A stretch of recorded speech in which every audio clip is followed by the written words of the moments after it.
that one in the top 10, so or the top 3, I guess. So he was absolutely right. Sypical looking good there, number 1. All 3 of those plays were fantastic. Thank you, James, for breaking it down. But now it's time to get everyone involved here. We're gonna pick some numbers here on some of the questions that we have, and if you're in Twitch chat, you can also put your number in chat here. But we have some questions that I'm going to pose to the analysts and you guys at home, and hopefully I'll be picking up what you guys are saying. And casters here will be putting up their hands, showing up their fingers, how many of X will happen. So just to clarify, the first question is FaZe grand final appearances throughout the whole year, including majors. How many times are we going to see FaZe in the grand finals? So that'd be 13 total, like if you include Worlds, I would assume. And so last year, they only made it to 2. And obviously they made top 4, I think like 9 times it felt like. I'm pretty sure it was around 9 or 10. Yeah, it was a lot. So FaZe really wants to get back to those grand finals because they were 2-0 when they did make it to grand finals. So I'm ready for my number. I don't know if you guys. Okay, everyone got their number? All right, on 3, 1, 2, 3. 6 for Gibbs. My hand. What was going on with my hand? Okay, so that's 1 for Gibbs, 1 for Achieves, and 3 for James Bot. I looked at chat. The first person I saw said 27, so I think chat's lost the sauce. Yeah, that's a lot. I'm thinking a lot more 4s, a lot more 5s. So okay, 1 for you, Achieves. Can you 1? Give me your quick thought on that one. I think FaZe is really, really good. I don't know if they're good enough to make a bunch more top finals. Like, with more people coming into North America, like Gen.G and stuff like that. Furia's here. FaZe is good, but is the one here? Is the one here today? I think the 1 is too few. It's too few. It could be too few. FaZe is like the team that they'll peak. Well, the reason I said 3 is once a regional. Once a regional, they'll peak and they'll get to the grand finals. But then when it comes to Worlds or majors, they're top 4. They're cursed for top 4. I'm sorry, they're cursed. FaZe is the most underrated team. I don't know why anyone. No, they're good. You have to give them credit. They were the number 2 team by far, like in North America, like all last year. Sure, there is some international. And how many grand finals did they get to last year, Gibbs? You know what? That's fair. But they made a roster move. They brought in Mist. They should be even better now. So I expect them to make nearly half. I think they might even win a major this year. Okay. Are they North America #1 team, Gibbs? They could be. They could be by the I believe end. that. They could be. I think they could be as well. We'll see. But I want to get to this next one because this one is going to be my favorite one. NRG Sunday appearances. Again, 13 max. How many times are you going to see NRG on Sunday? If you're in chat, you can put up to 13. Across the season, right? Don't put 27 again. You can't say 27. Less than 13 or less. Actually, Well, it has it's 12 to be 12. max It's now, 12 yeah. now because they're not here They've lost today. the So Sunday. you guys ready? You guys got it? All right. I'm going to take that as a yes. All right. 1, 2, 3. Show me. 2 achieves. 4. What? 10? Says 10. Achieves. How do you afford I them? barely They had can enough, make top I 8. barely had enough fingers for this. I barely had enough. So If are you want to know how 12? the math shakes down, no, it's 10. It's 10. You said fingers, so I went with the most I could pick. Chat says But 0, by the way. the way it's wait, who said 0? Chat. I'm seeing a lot of zeros. in Chat. chat. Oh, that's I because mean, chat's a bunch I of think they'll get at memers. least It's one. funny. Haha, 0. LOL. No, it's 7 online championship Sundays, 2 major championship Sundays, and 1 world championship Sunday. So I'm sticking to it. You can put that on my tombstone. I'm feeling it. So I have a question for you, Chiefs, because you had 4 on Sunday. Yeah, they can Do make you top think they're 8. making any majors? Or wait, 4 on Sunday. Never mind. Sorry, top. I forget that we've It's top restructured 4. Sunday's top 4. It's only top Never 4. mind. Maybe 2. Okay, there we go. Okay, much better. Much better. Are you reconsidering, forgot. James? Are you reconsidering? No, Are you no, sticking why would to I your guns? reconsider? Okay. I feel like I'm more prepared than anybody. I had the breakdown ready. Are you kidding me? The NRG broadcast talent team it's gone wild here on this pre-show. It was first Dazzer and now That was James delusional, Bond. Daz. What is it? Hey, we're in this. You can't give me crap until we even get into another region. All right. Well, just wait till next one. Fair enough. Okay? Fair enough. Wait till the cup. Jinx, all right. James. Let's move on. Let's go to the next one. All right, this one, you can only go up to 3 on this one. Gen.G major appearances. How many times are we going to see Gen.G go to a major? There's only 3 majors, so you can only go up to 3. Chat. You can also put your number in chat right now. You guys got it? All right. 1, 2, 3. Show me. 2, 3, 1. Hey, All over the place. the breakfast, lunch, dinner. Yeah. Okay. So Chiefs, you said 3, or was that? I think they're good enough to go all the way. I picked all 3. I think they can definitely take a spot. Yeah, I think NA is just so competitive in that top 8-ish that I think they'll miss at least one. Before this tournament, I probably would have said 1, but they're already getting top 4 in their very first tournaments. That's very impressive. So I had to move it up to 2, but NA is so competitive that I think most teams will only make 2. I think 2 is the hedged answer, right? Because of the competitiveness in NA. Yeah. I think 3 is definitely you're super confident. And obviously starting off top 4 puts them in really good spots here already, as they will qualify for the rest of this split. And James says, get him out of here. And James says, get him out of here. Well, honestly, I might be a little bit salty. Gen.G did beat NRG to make it here today. But as Gibbs said, or this is the most competitive that North America's ever been. I think making 1 major is going to be a big accomplishment for a lot of teams. It's so difficult nowadays. You got Furia and Complexity who've come from South America to play in NA, now Gen.G, and on top of North American players coming out of nowhere like 2-Piece, who is elevating teams like Rebellion into the top 8. It's going to be very unpredictable. It's going to be very, very difficult. So I think 1 is an accomplishment, and I'm just going a little bit conservative. Just to shout out chat there, I think you guys were all over the place, but I saw mostly 2s, which I think again is the correct hedging, reasonable answer. But I don't blame anyone saying 3. 1, who knows? We'll see. But let's move on. Could be. Same question this time for Furia. How many times are we going to see Furia make a major? Up to 3 again. How many times are we going to see Furia show up at a major, or appear at a major, I should say? You guys ready? Chat, you guys ready? Start putting your numbers in there. All right. On 3. 1, 2, 3. 2 with a question mark?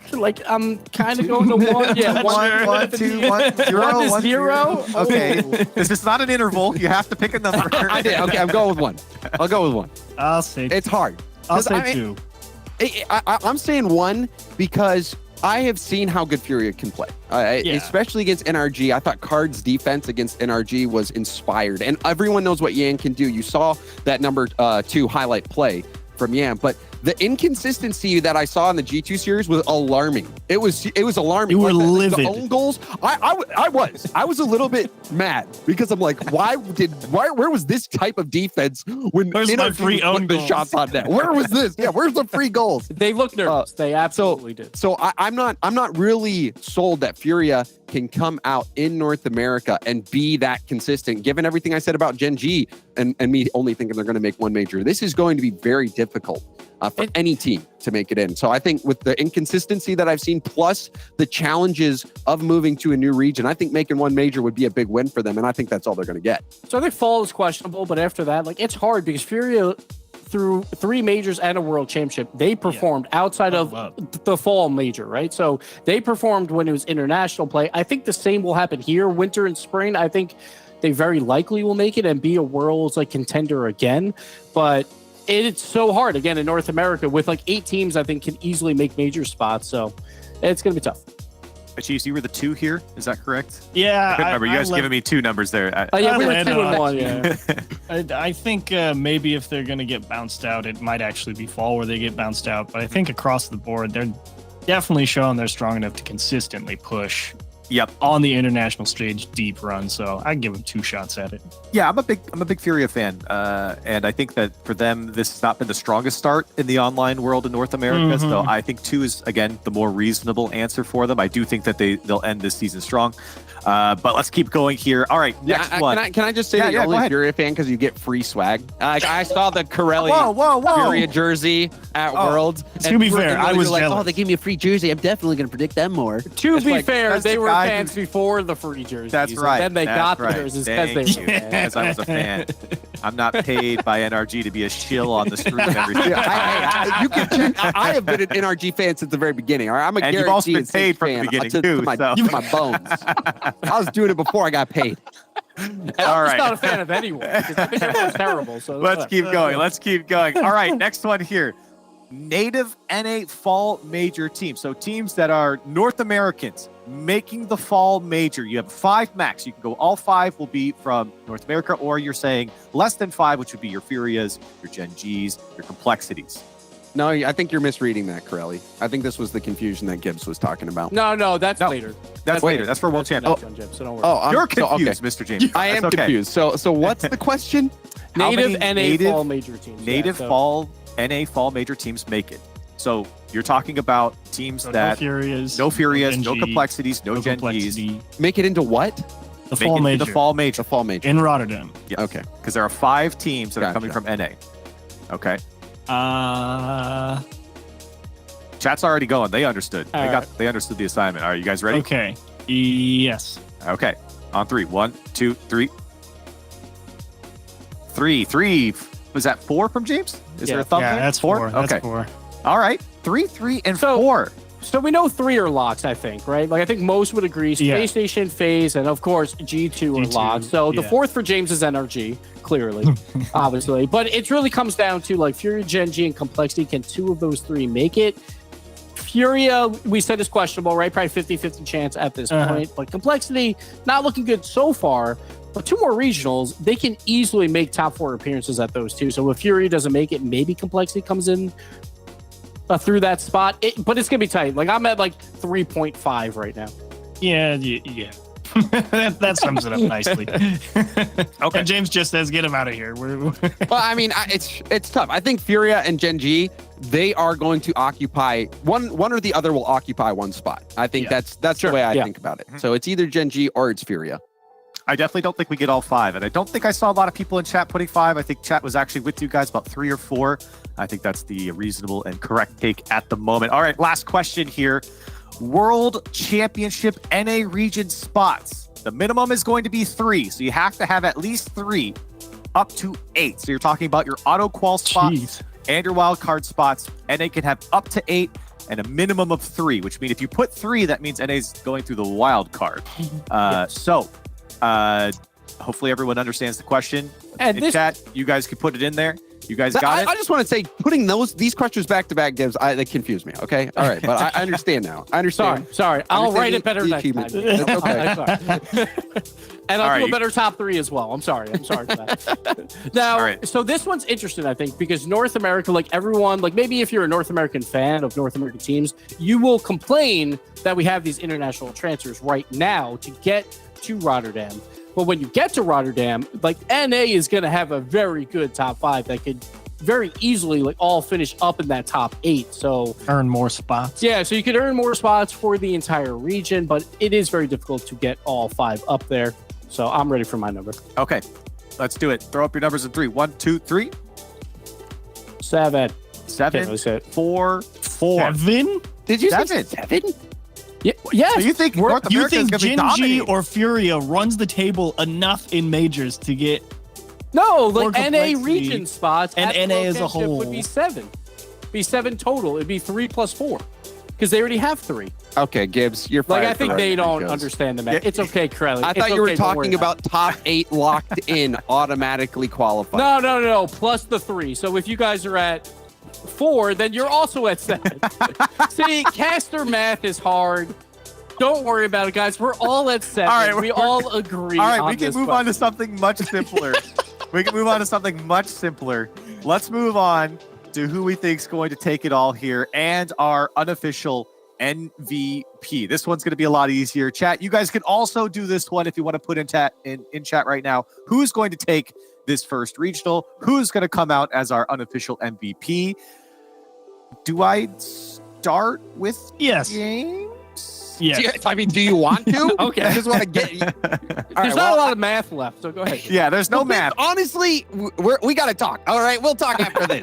We'll talk in the green room. Well, I honestly feel like this is Space Station's major. They have looked so good. They've looked pretty much unstoppable. And I've liked what I've seen from LJ quite a bit. I think LJ knows that this is his time. This is his stage. And I think he's going to walk in and have a masterful performance. Look for Space Station to win it all. And it will be big thanks to LJ, the MVP. Ateez, what about you? What's your take? Who's your unofficial MVP? Who's taking it?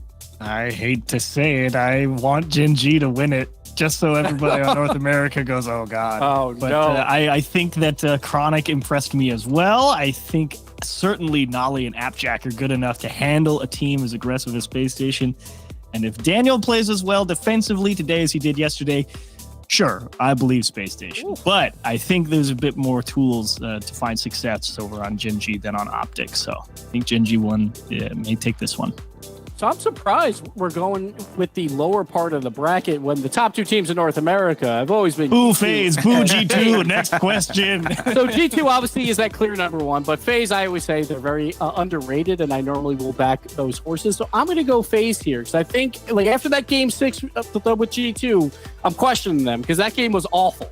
So I think FaZe coming out, and Mist has been playing exceptional Rocket League, and now First Killer, he doesn't have to do everything, which is very nice to see. Right now, Mist has more score per game than First Killer, and that like never happens on FaZe. It's always First Killer. So I'll give Mist the MVP. Oh, Gibbs, you're so smart. I'm going FaZe too. I'm gonna jump in here. I'm giving it to my boy Nick Costello on FaZe. Good. He's looking good, man. He was doing everything yesterday. I loved the way he looked, and I do think that I love the way he's been trending here on FaZe as well. So I'll go the same pick. Did you get a free FaZe jersey too, Corelli? Seriously? Did you?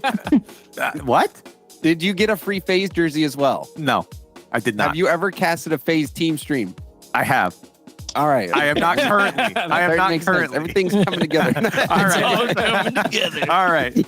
Let's go. Let's move on to the schedule here. Let's talk about the lineup of matches. We only got 3 today, so it's not going to be that complicated, James. You'll be able to figure it out. You got Gen.G taking on Space Station, and then G2 and FaZe after that. That's our which one plays first, though? And who the heck is TBD? Who's TBD? What's going on? They're the greatest team. They're in every grand final. All right, let's take a look at our first matchup. It's Gen.G Mobile One Racing taking on Space Station Gaming, the new hot roster with LJ on the block. Guys, Gibbs, I'll start with you. Break it down for me. What do you see in this matchup? So I think this matchup's all about boost. Space Station, they take the most boost pads from the opponent outside of G2, but Gen.G, they don't take the opponent's boost rarely ever. They're 9th throughout all this, but the average boost in their tank is number 1 throughout this entire tournament. So, like, if Space Station is taking all the boost, then there won't be as much boost for Gen.G, and I think they can get uncomfortable. And that's what Space Station does. They go for the demos, they go for the boost to make the other team uncomfortable. So I am thinking Space Station is huge favorites here. Huge favorites because they've looked so good throughout this. They played 25 games. They've lost 3 so far. So that's where I'm at. Well, they're going to lose 4 today, Gibbs. Oh, wow. Fine. I would be quite impressed if they just straight 4-0 swept Space Station because they did look good. I think you make a great point about, boost control and stuff like that, but I think there's a lot to be said about efficiency over on Gen.G. So yeah, I think in terms of, if there's not a lot of boost, I don't think they necessarily need a lot. And the bigger thing is they got to stop the Arsenal misdirection when he gets on offense. And I don't think Daniel is going to be as locked down today for whatever reason. I'd love to see it again because I did enjoy very much seeing Daniel play that well yesterday. But I think Gen.G, it's going to be close. I'd take him in 7. But Achieves, can you imagine the chaos? I love chaos. That's what I'm saying. But if a European I team want the comes Reddit over thread and to wins be this outraged regional, that a European team has won. Hey, you at least got Chronic on there. All right, there's at least one guy in there. James, anything that sticks out to you before we jump into the fan vote? Well, I think that Gen.G has had a lot of success with Nolly playing really aggressive off the ball, going for bumps, going for demos. And we saw a lot of individual effort plays from ApparentlyJack, where ApparentlyJack, you saw his flip reset into boosting into a dunk play to get goals. A lot of individual effort plays from ApparentlyJack offensively and the placement of his shots. I don't think he's going to have that level of success. You've got such gifted defenders in Arsenal and Daniel, and LJ is super mechanical. I think they're going to be able to deal with that off-ball pressure. And I think the like Gibbs mentioned, the creativity of Arsenal on the attacking end, plus the mechanics of Dan and LJ. This is a complete SSG squad. I think Gen.G had a great run to get here, but I think their end runs in this series, or their run ends against SSG in this series. No, fair enough. Well, we got the takes here from the analysts, the breakdown of this series. I want to hear what chat has to say. Right now, we're going to throw up the Verizon fan vote. I see some of you guys are using hashtag Gen.G in chat. It's hashtag GGM1 if you're a Gen.G fan, and hashtag SSG for Space Station Gaming, of course. So if you did Gen.G first time. You might want to redo it if you're Gen.G. Everyone's confused today. Everyone's Everyone confused. is. It's all over right. the place. It's because of me. I'm sorry. Gibbs, let's start with you. Give me your prediction on who's going to take this one. The one thing I think is odd with Space Station, they lose Reynolds, so old Space Station #1 in demos, and then they lose Reynolds, who loves to go for demos, but yet they're still #1 in demos and are actually averaging like 0.1 higher demos per game because Daniel's getting involved on that. So I think that continues here, and I think that there'll be a lot of uncomfortable plays for Gen.G. So I'm going to give it to Space Station. I'd say like 4-2 because I like Gen.G, but nothing more than that. No game set. Gen.G in 7. Less space for Space Station to hit you with the mix-ups. Next question. Wow. Okay. I mean, I like Gen.G as well. You know, they're great people, but it's still ending in 5 games going to SSG. But James, it is the best of 7. So in case you're, I understand the best. I'm just letting you know. Just letting you know. For clarifying. It's a max of 7 and minimum of 4. Yeah, okay, all right. Okay. I mean, you trying to explain it might not help. It might just make it worse. It might make it worse. It's like when you have to explain the joke, it's not funny more. So I think I'm going to also go Space Station, although I really do I love the nickname that I've been seeing people put in chat for ApparentlyJack, Applejacks. How did we not come up with that? As talent, we have It was a complete mistake say yesterday. I forget. I think it was Subu who said Applejacks. He almost said Applejacks, and he said it out loud. And so I cannot believe we did not come up with that earlier. That's a fantastic name. But I am going to go with Space Station. I just feel like they've been gaining too much steam coming into this. They've been looking so strong in every single time we saw them, every single day. Top 16 qualifier into our main event, looked good. And then into here. So I got Space Station for now. I feel like I would have gone Gen.G if it wasn't Space Station. So let's take a look at the Verizon fan vote. It's 60% in favor of Space Station. Not shocking to see that, but it's time to jump into our first game of the day. The first semifinals is finally here, so we head to the Verizon Skybox, a best of 7 between Space Station and Gen.G. A spot in the final awaits, and to bring you all the action, it's Stacks and Dazzler. Two of the biggest stories of our offseason in North America, the hotshot acquisition LJ for Space Station Gaming, and of course, the European squad of ApparentlyJack and Nolly coming over, teaming up with Chronic to form Gen.G. Only one can go to the grand finals. Here we go. This is going to be an excellent matchup. Both teams have earned their right to be in this spot and to see the success on SSG with LJ and Gen.G with a squad, Noli and ApparentlyJack, their first in a regional event. I mean, it's so good to be able to see these teams clash. We talked about those guys, but also they have Chronic as well, rounding out the roster for him to be at this stage too. I mean, this is all just so important for them. A lot of eyes on LJ coming into this event to see how he would perform replacing Reynolds. Big shoes to fill, and he's filled them very well. But ApparentlyJack has been the guy who's kind of stolen the show here in the North America Fall Open as Nolly goes underneath that ball, so Chronic's got to jump in. He can get this to the backboard, away from Daniel. There's ApparentlyJack denied by Arsenal, and Nolly, little flutter in front. Arsenal sweeps that away as well. Good clear out. You can see the pressure though. Gen.G off to a strong start. Very close opportunity, but SSG has still been able to kind of weather the storm here.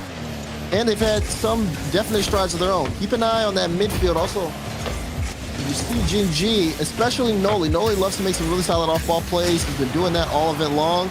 He's been also able to assist Jack as well. Jack sitting at #1 in goals here for Gen.G. 22 in the event, nearly getting his 23rd, if not for the defensive heroics of Arsenal, who's rotating out of the play as Daniel lobs to the backboard, and Nolly's going to get back just in time. The interference up ahead, not enough for Space Station to break a scoreless deadlock. Now Daniel coming up from the back, and Chronic around Arsenal to make another save. So a little bit of hesitation from Arsenal there. Didn't know if he should add on to the redirect, but that's a big beat from LJ. Daniel tried to get the bump on Chronic, but Chronic able to get that one through. Daniel now trying again. This is really solid pressure here for Space Station Gaming, but unfortunately they come up empty off of a drive that, you know, you look back at it, if they just get that one bump on them, they end up successful there. Physical play still the staple for SSG, but here goes Chronic with ApparentlyJack running ahead. Chronic took it himself, and Arsenal very proactive there to meet him. Nolly with a big win, and Daniel's guide this one out to the side, where ApparentlyJack can come up. Daniel right down to Chronic, who's waiting, and LJ can't react in time. Chronic gets the opening goal. Oh man, look at ApparentlyJack though. This touch out, you see the mistouch? Chronic able to place that perfectly. You saw where LJ was going. He takes that extra second to read the play. It's a good shot, and it's a great effort from Gen.G to set the tone here. You see a guy like ApparentlyJack put in a lot of goals, and you think, okay, he probably doesn't have many assists. No, that's his 16th, and that's near the top in this event as Nolly drives through, and LJ with the initial save. Arsenal making sure ApparentlyJack can't get another touch immediately. And Nolly's going to have to yield to LJ to lob this to the backboard. See if SSG can get one back. Oh, what a save by Chronic. He's already got 3, but Daniel there to clean it up. It's that SSG pressure coming out. Jack, again, kind of echoing the other side of the field there with the mistouch. And SSG pounced on the opportunity. Daniel able to equalize the game. Daniel with his 4th shot already. And Chronic has 3 saves to lead Gen.G. And an offensive explosion with only 1 goal apiece. Chronic's going to have to watch Daniel play this off to the side. And Arsenal and ApparentlyJack collide in the air. No true winner there as Chronic will have possession for the moment, and LJ jumps in front. Can he get by Nolly? No. And this 1-1 deadlock continues with Arsenal dishing off towards Daniel, but he'll have to take it himself. Like Gen.G's approach. Look at them passing towards each other. You see Jack there. High, looking for the follow-up. Jack does it all himself after the pass from Nolly. Azrin, you know the rules. Hand down, man down. Press X to jump. LJ a little too late. And ApparentlyJack gets on the board his 23rd goal. I mean, lead all scorers here on the field. That initial touch to set that up, he does it in traffic, gets the recovery. Yes, somebody has to get there a little bit faster, but Jack not waiting for anybody. Pass, almost able to get a second one back, but unfortunately that one gets cut out. SSG down by 1. They start to look at the clock to see if they can get back into this game. Arsenal under a lot of pressure. Daniel coming in to help out as well, and LJ all alone to send this right down the middle, and Chronic will not turn on that. I thought maybe he was going to kind of cut in and jump up for that. Instead, lets the play develop. LJ trying to get this through the back wall, and SSG maybe afforded a little more time than they might have expected on the blue half of the field, but they come away empty-handed. LJ trying to drop one down to Arsenal, and Nolly's in the way. It just seems like Gen.G has such a great understanding of what SSG is trying to do to attack them, and they're able to react just a little bit faster as Chronic got a piece of that from Arsenal, and no follow-up from Daniel as Nolly swats it away. It's an empty net right now. LJ and Daniel, nobody took the net. They both went to the ball, and ApparentlyJack picked them apart.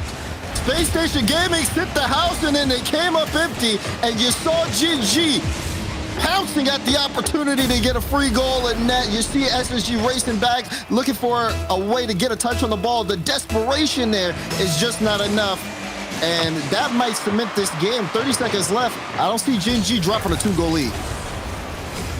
Arsenal said in his interview yesterday he thought that they were in a great position because they still had that chemistry between Arsenal and Daniel, but LJ was part of that play and not quite the understanding they needed to figure out who was going to get back to the net. And as a result, 2-goal lead now for Gen.G and almost certainly out of reach. But there is still time, as we learned yesterday. 1 second is enough, but this is not going to work out for SSG. They've run out of time, and Gen.G Mobile One Racing off to a 1-0 lead here in the semis. Well done there for Gen.G. Seeing again ApparentlyJack come through, getting those 2 goals, but also, you know, you got to give credit to Nolly. I mean, a lot of his speed in the midfield was a big part of that. Like him being able to read the play well, knowing when to get beats, and he got some important ones too, being able to cut off LJ from being super successful. LJ had a quiet game, and I think a lot of that's kind of just due to Gen.G being aware of exactly what Space Station can do ability-wise on the ball, and then cutting them out. So it's up to SSG to see if they can really make these adjustments going into this, because yeah, you're right. Towards the end of the game, it did feel like Gen.G had SSG red. Statistically, of course, the edge belongs to Gen.G there, but Space Station had their moments, and it looked like they were maybe a couple touches away, especially bumps away from turning that game completely on its head. Unfortunately for SSG, it does not work out that way, so Gen.G takes game one. Apparently, Jack and Nolly continue to steal the show. Chronic fitting in very nicely with his new former European teammates. Daniel gonna take this himself, and apparently Jack there to make the save, denying Daniel a spot on the highlight reel for now. Creativity coming out from Daniel. And you talk about LJ, but Daniel is still a threat as much as he was when he first joined the league. Chronic, though, trying to take a chip at him, but Daniel, solid block. Jack was looking for a play out mid, but got demoed by Arsenal, and SSG can start to recoup from there on in. It's hard to find a team that has had better off-season or trade window success than Space Station. You know, Daniel coming into the league, everybody hyped him up as the big prodigy. SSG was able to sign him. LJ was arguably the biggest target for teams, even though he was technically signed to Oxygen for a brief while. But everybody kind of knew he was going to be the guy everybody wanted in North America, and who ends up with him? Space Station Gaming. I think probably a lot of that might have to do with Chrome as well. The word's gotten out about just how valuable he is to this team, and why wouldn't you want to be a part of this?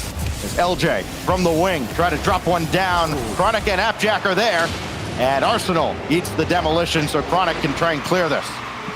There's Chronic, ground pinch. Gen.G now moving upfield. Noli, that one gets tipped away from him, and now Gen.G have to race back. Jack able to push this forward. Seeing this Gen.G performance has been shocking, but Chronic almost able to start off on the right foot. Noli follow-up, did get the read on that, but unfortunately the ball gets away from him. Gen.G having to retreat low on boost, but Jack trying to buy the team some time so they can coordinate another attack. Can Jack get the redirect? No. Still 0-0 as we hit the 3-minute mark. I caught everybody by surprise too. SSG a little lucky that ApparentlyJack and Nolly couldn't connect. Here goes Chronic. Just lob one downfield, see if Nolly can run under it. He's got the boost steal out of the corner. ApparentlyJack out of the corner. Chronic tracking, but Arsenal's got this all the way. And all Nolly can do is delay and give his teammates time to get back and reset on defense. And they have. Nolly flip reset intended for ApparentlyJack, who was apparently demoed by Arsenal. It's been a fight in the midfield, though, from just straight up speed, cutting off opportunities for teams to get space, and you also saw, again, the demo come out there as well. SSG seem to be winning that midfield battle, though, with the amount of pressure that they have. But that being said, it's been such a fight that we haven't had too many opportunities on either side of the field. They're both just trying to trade space, looking for that way in. Both teams, high-octane offenses being held at bay for now. But this is where it started to kind of come unraveled in the second half. Nolly gonna have to play this one with LJ coming on. That miss on the side, I think it was Chronic, really put Gen.G in a rough spot. And Daniel and LJ not quite on the same page, but they do at least connect here for a shot, or at least ball to the backboard. LJ sailed it way high and couldn't get the read. And ApparentlyJack right at LJ. Even though he went indirect, LJ still had that one figured out. Seeing this, look at from SSG, I mean, the drive is great, but you can kind of tell, you know, they had some time. Even though they had time to set up that pass play that we saw from Daniel and LJ, it still was getting cut out, just mainly because Gen.G have been so set in reading the play. Like I said, Noli's been big on that, but also Jack as well. Jack's had a good game. He's got a couple of saves. Noli almost able to get that shot on, but he misses, and Jack will try to do this himself. Pinches all the way across. And if in the final minute, we are still scoreless in game 2. These transatlantic connections are going to match up eventually. And then when they do, SSG could be in for a world of hurt. Gotta get some notches on the scoreboard here. 40 seconds left, still scoreless. Daniel to the backboard, has his flip. Drop it down for Arsenal, who might not have been expecting Daniel to get that touch. So he goes through, and they'll have to reset at midfield. 30 seconds left. LJ being chased by Nolly. Arsenal going to take this himself, and Chronic the initial save. Another savior medal for him. Time ticking down, but the game is speeding up. Final few seconds. 15 as Noli puts that in midfield. Daniel goes up, calls off LJ.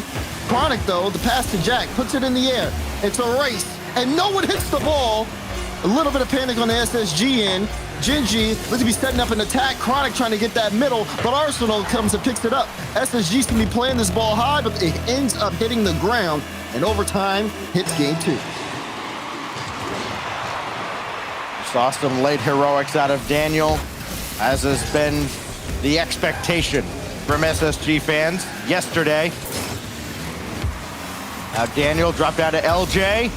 Loose in front. Apparently Jack's got to be careful here as Arsenal was shading him, waiting in case he made any mistake. But of course, apparently Jack has made very few during this event. Here goes Chronic. He's got Nolly waiting out at midfield. Ball never got there. Another strong SSG defensive effort. Arsenal straight out off the backboard. Chronic. Nothing there as LJ and Daniel combine and shut down Gen.G again. How do you find success when it appears not possible? Both of these teams have just struggled in breaking past the other's defense. And at this time, in overtime, this is where that consistency is tested. How consistent can you be, and for how long? Because now, all it takes is that one mistake, or maybe that one opportunity. As Jack goes up, he's cut off by LJ, and LJ looking for the pinch.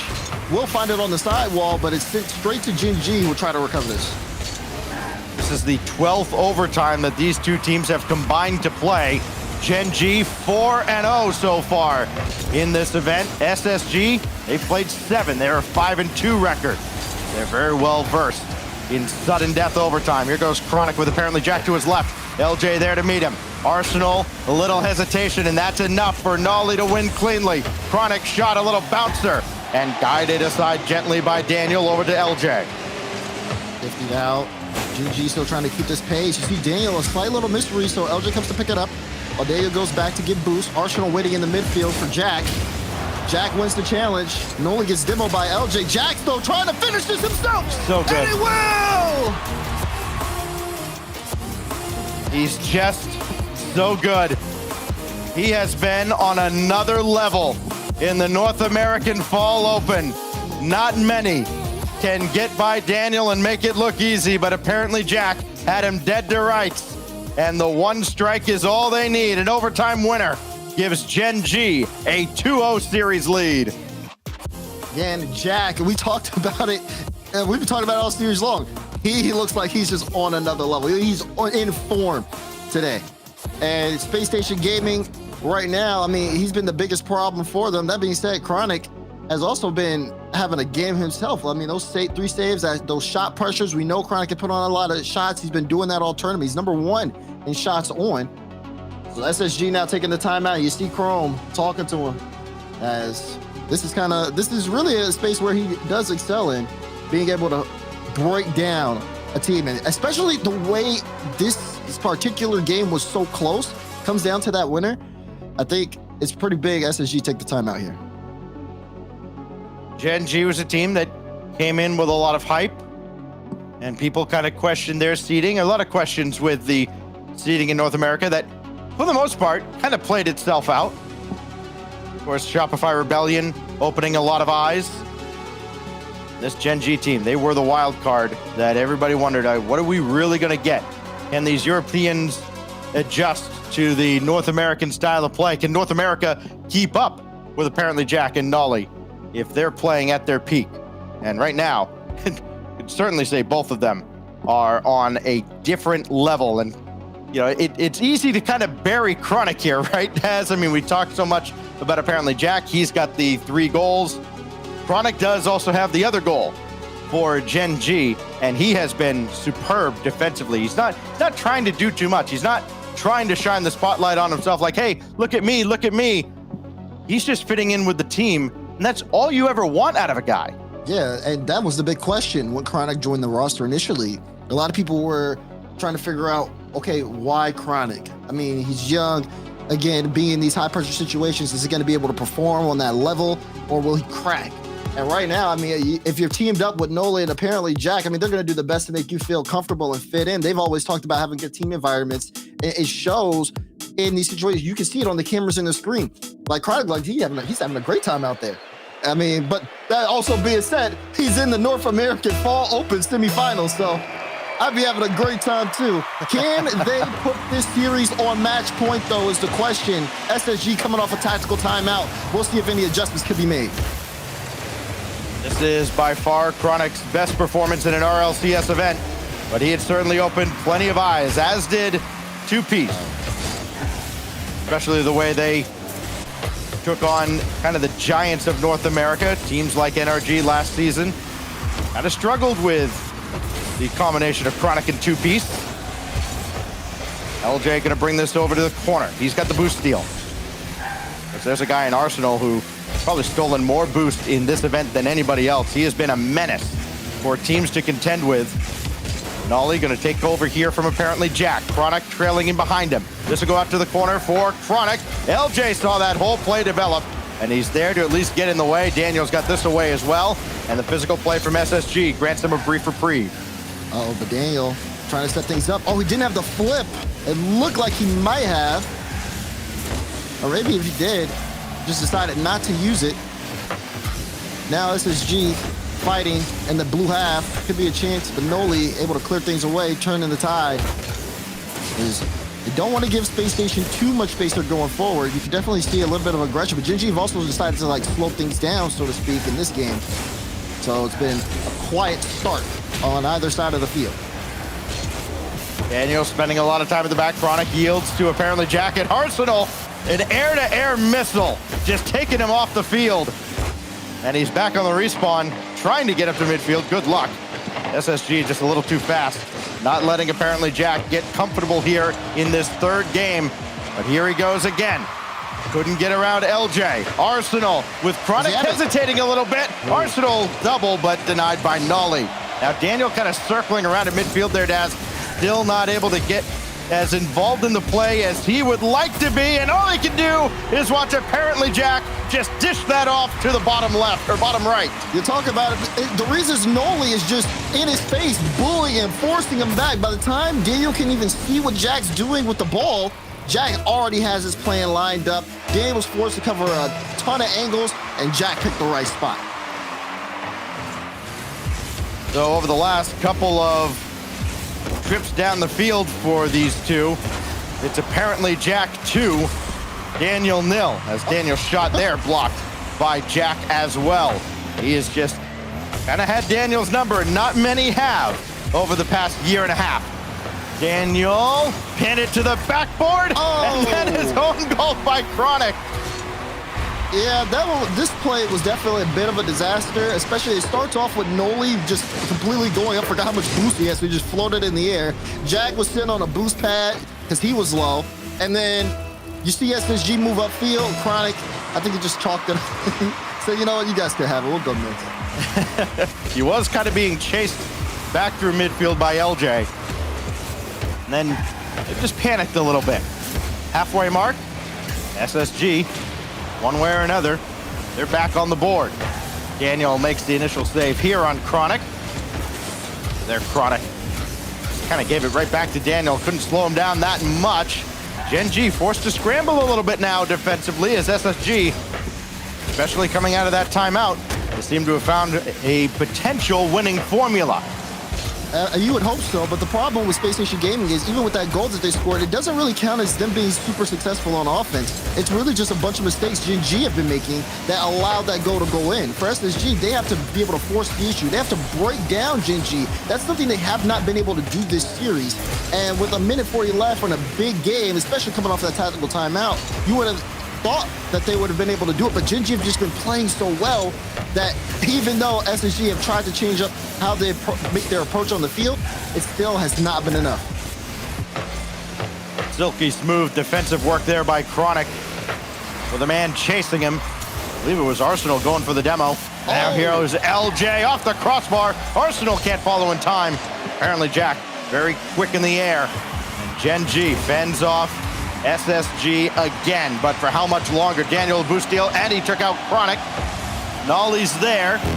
Haven't said a lot about Nolly. He's just kind of been in the background, keeping Space Station at bay as well. I think everybody almost deferring to ApparentlyJack and letting him be the guy, which is probably a relief for him. That hasn't happened very often in his career. Here goes Arsenal. Out of the corner, Daniel. Could be a tough angle. He got Chronic in the air, and ApparentlyJack makes the initial save, and there's Nolly to finish it off. This is still not good for Gen.G. They're all on that back wall. Chronic finally hit the ground. Daniel's just playing with him. He pulls out Noli for that challenge, but then LJ's able to pick it up. Chronic gets beat there, but no one's there for SSG to be able to put that on target. 20 seconds remaining here in regulation. Daniel looking for a bump on Noli. LJ trying to make that finish, but Noli able to clear it out, buy himself some time for now. Is Gen.G going to move up the field? They could, with this play, double commit from SSG. Chronic on top of the ball, able to get past one. Arsenal off that back wall, tries to put this one down. He's actually going to keep the play going. Look at Daniel's up, trying to get this pass. Chronic, chance there, LJ, almost. But alas, overtime once again in this series. Back-to-back OTs. It was a scoreless regulation in game 2. LJ to pop one for Daniel, but he's gonna struggle to get the touch he wants. Couldn't get this back out in front. Did about as well as he could with that play. And now Nolly over to Chronic. ApparentlyJack away from the ball now. How much longer is that gonna continue? You get the boost out of the midfield. It doesn't really matter. He's got this around. Nolly's there! Hard down! And LJ kept it out. Oh, the ApparentlyJack and Nolly combination almost worked again. Instead, Arsenal gets it back on the other side, and SSG has life. Oh my God. That LJ save that started that off was absolutely incredible. And then for SSG to recover after almost pretty much being scored on, drive down the field like that. My goodness, what a well-earned win off the defensive stop there. But that could have gone the other way, Stacks. It very well could have. Gen.G just the slimmest of margins away from a commanding 3-0 advantage. But instead, not just a 2-goal swing, but a 2-game swing. As Arsenal, right there, puts it away at the end. Space Station survives the onslaught in game 3. And now they're in a much better position than we thought they were going to be in about 5 seconds before Arsenal ended it. I mean, for LJ to be able to pre-jump that, because he has to guess where it's going, and it's like off the bar, on his car, goes out, and Arsenal just jumps on it. I think Gen.G were just so stunned at that moment. I mean, you see the shot get blocked out, but then the ball's just moving so fast that there was just not much they could really do. So for them, that game just gets away from them. For SSG, though, very good stuff on the defensive end. Can they translate that into more offense is the question. This has been a very low-scoring affair, and it seems as though it's going to continue to go that way. It's been a lot of fun to watch. Well, with all the talk about whether or not the org decals make you play any better or any worse, Daniel's gone for a car change. He's in the SSG decal now. The old one, we'll see how that works out for him. Nolly, denied by Arsenal. And LJ's got to scramble back. He's got a full tank of boost. He's going to use some of it for the initial stop here and possession to give his teammates time to get some boost of their own. And there is not much on that half of the field. ApparentlyJack to Chronic, and Daniel shaded him the whole way. Great presence there from Daniel, ability to read. He's also trying to extend that to the offensive end, looking for bumps on Noli. We've seen a lot of lead blocks here in terms of just driving upfield, trying to get that demo. I mean, Noli's done it. He's been doing it all event. Here's LJ. Daniel gets it past Noli. Chronic able to stop that before Arsenal was able to put a shot on. LJ still keeping this into play. First minute's gone by. The Space Station have maintained most of the possession here. Chronic and ApparentlyJack get on the same page, and it's Nolly's shot that gets sent away. ApparentlyJack credited with one as well, and LJ the initial save on that effort. Not much threatening in the first 90 seconds as everybody's kind of calmed down after a frantic 40 seconds of overtime in game 3. Now Daniel. It's a little too strong for LJ. Nolly, oh, had designs on a clear, and LJ got the dunk. Did not go netward. It's Daniel now at midfield. Nothing there. Chronic coming up. He could have a look. Instead, it's apparently.Jack. Could have been a decoy play, but it didn't really work out as LJ is there. SSG not fooled at all by any of Gen.G's shenanigans. He's been remaining patient, even with that press from Gen.G. SSG didn't really get put in any real threatening situations. LJ trying to put this one into space. How will SSG move up the field? Gen.G's been blocking them every step of the way. Chronic trying to challenge Daniel. Daniel, he loses the ball there, so Noli will just boom that to the midfield. And just a waiting game as Gen.G try to use their boost to get out.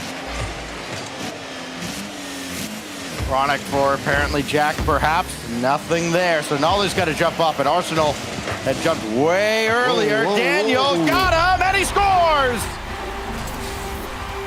Daniel comes up big. That one goes off the ceiling straight to him. Jack tried to get the read a little too slow, and Chronic just has to watch the ball trail in his net. Great speed here from Daniel, and SSG trying to turn this series around to get a good start here in Game 4, but can that keep up? Down but never out, but how about this? Nolly with the redirect to just skim it along the ground, and Gen.G answer right back after a big win from Chronic. And Noli on that play has no boost. He comes off initially getting bumped around. Ball's on his head. He's like, you know what, why not just jump? Jumps over LJ. It's the perfect doink. Okay, Stumpy. It goes Chronic. Oh, great pass. Apparently.Jack. Apparently through the net. Top left slot from Jack. Look at the speed on this. Chronic takes his time, lines it up, and Jack, you can't give him space like that. Daniel tried to put a hand up, but it was too late. Jack had that line down. 83 miles an hour. A missile, and Jack got another off the kickoff. Here comes Gen.G off to the races. Here comes Gen.G, here comes Jack. He's already had a good series so far, but this one, off the kickoff, it's a great cheat through, and this game is starting to slip away from Space Station. They got 2 minutes left on the clock, and even though they had to start, they have just let this one get away from him. Daniel trying to do it all on himself with a solo effort, but they're gonna need a bit more of that. LG even tried to put a shot on, but it was blocked out. They talk about the time on the clock stacks. Teams have so much time, especially late. But with the way Gen.G have been playing, SSG is not going to have that many opportunities here as the clock ticks. Apparently.Jack coming in with 22 goals. He's got 6 more to add to the tally in this series.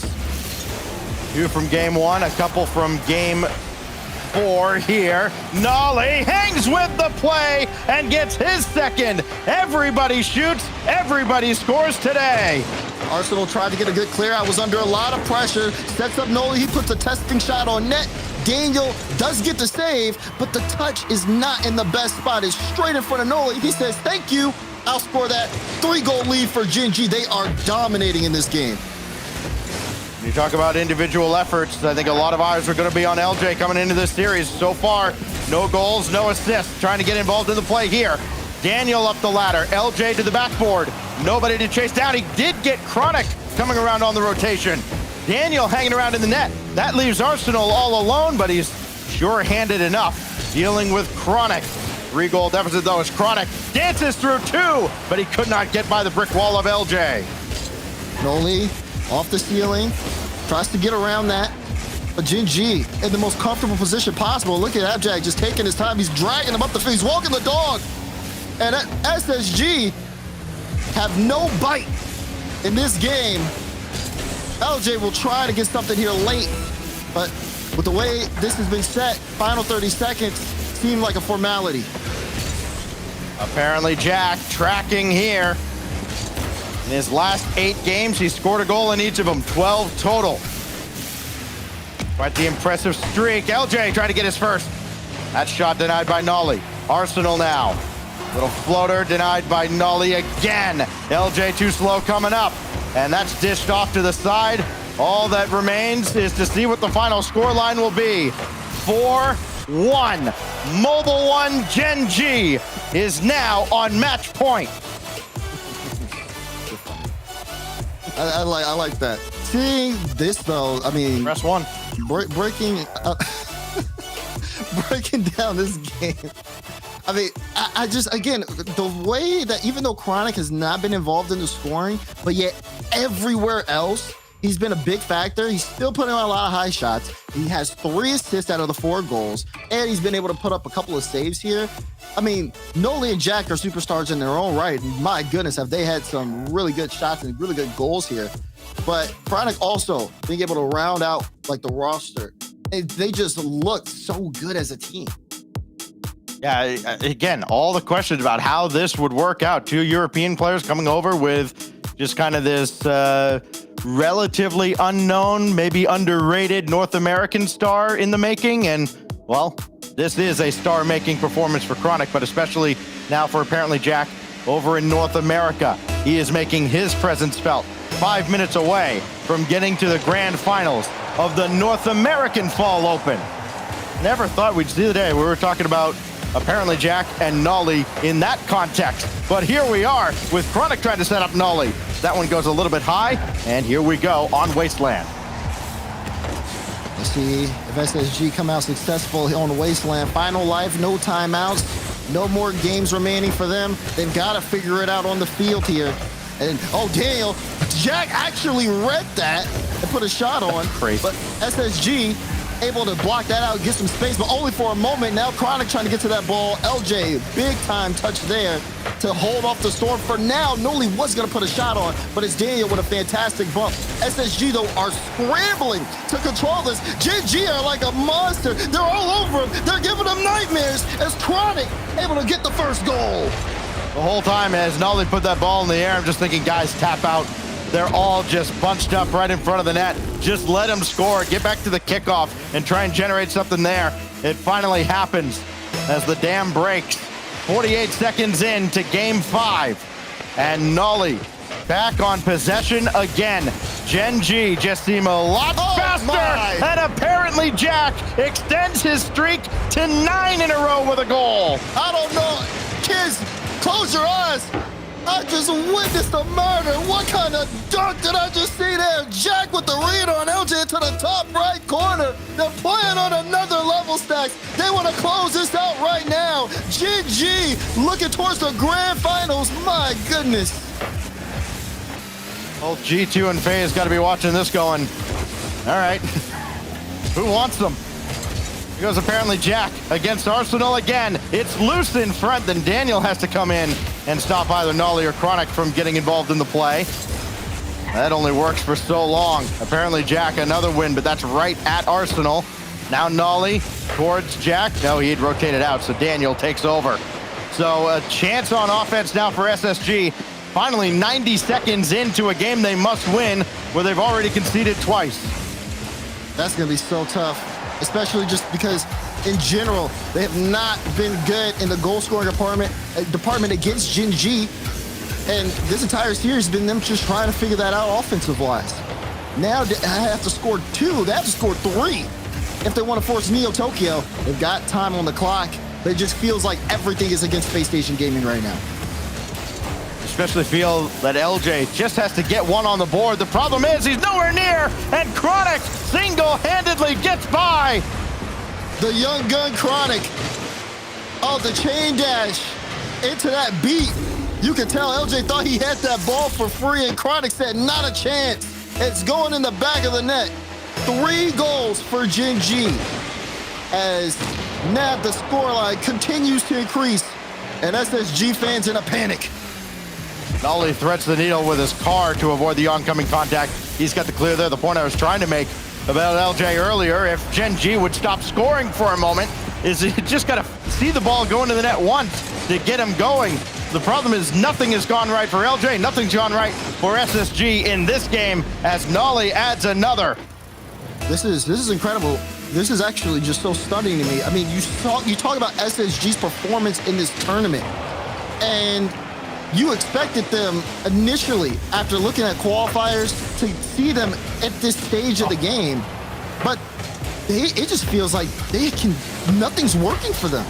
And it's just so incredible to see this much talent on SSG run into the brick wall right now that is Gen.G. They have them read like a book.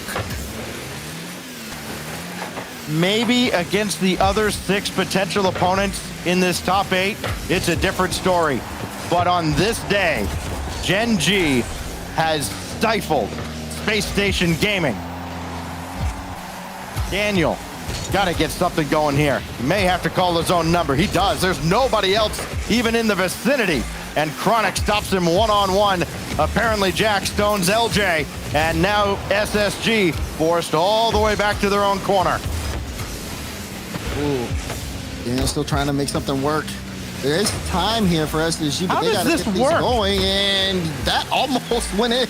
I didn't expect it to go in, Stacks, but as I heard your concern, I got a little concerned. It's a minute 30 left. I just saw the jump at midfield, and then ApparentlyJack, and my initial thought was, oh God, they double committed. Okay, this is a chance. No, it's planned. Are you kidding me? Oh, goodness. Now with this talk about team chemistry. I mean, this is the North American follow-up, and this is the first event of the RLCS season. They can't have had that much time to develop chemistry. They're fine. They're in mid-season form right now, at least. People talk about honeymooning, but this just feels like it's a different level. For them to celebrating their silver anniversary right now. Like I said, it definitely caught me off guard, but man, oh man, is it great to see. This ApparentlyJack must almost scored that. LJ comes out to save it. This one's ticking down, but you can feel it. You already know that this one, I just don't see Gen.G dropping 4 here, dropping 5 either. Not without responding. I was dropping 1. This is as impressive a performance in the opening stages of a season that we've seen. Chronic right at midfield. There's Arsenal trying to get 1 on the board, at least. And they will not even be granted that consolation. Final 5 seconds are going to tick away. Gen.G is on its way to the grand finals. G2 and FaZe, beware. Unreal here from Gen.G. The performance they put on this series is definitely gonna make some waves. It's just wow. Like these guys coming together and feeling like that team environment from them so early on. It's almost, I mean, I don't think anybody could have predicted them being this good this fast. As I also kind of feel like Johnny Boy might be laughing somewhere. Oh, the impressions will be farmed to the nth degree for sure. As Gen.G Mobile One Racing, led by ApparentlyJack, with his 7 goals in the series. He extends his goal-scoring streak to 9 games in a row and continues his reign of terror from the Great North here in North America. Just an incredible performance. I mean, SSG got a game.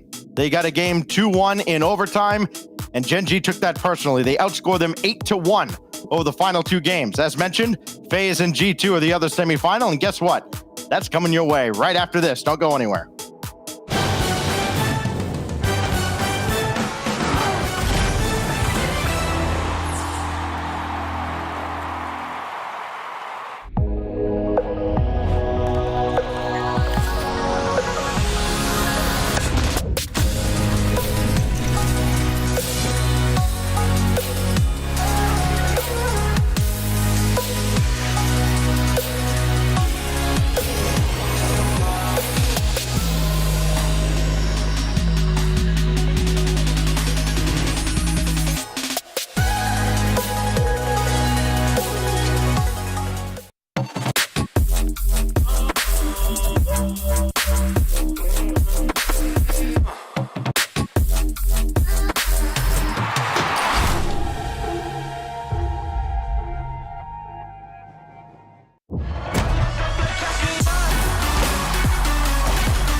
Well. The boys across the pond plus the Chronic exposing Space Station Gaming here in our first semifinal. What in the world did I just witness, Gibbs? That was insane because Space Station coming in again, played 25 games, have only lost 3. They were the #1 defense. And Gen.G's like, none of that matters. We have ApparentlyJack putting up 1.2 goals per game, or 1.4, I think it was actually. He was a man on fire. And this wasn't even a competition. We were joking in the green room that Space Station, why'd you even show up? Because this looked miserable. Whoa.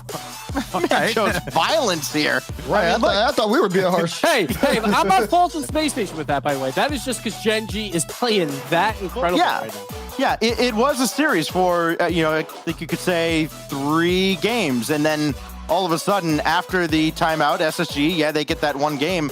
And then they only scored 1 game over the last, or 1 goal over the last couple of games. It looked like Gen.G looked like a team that had been playing together for 2 to 3 months as opposed to maybe a few weeks. Oh my goodness. And then this game just... No, was it this game? No, it was Wasteland that got really out of control. I mean, this one got out of control too.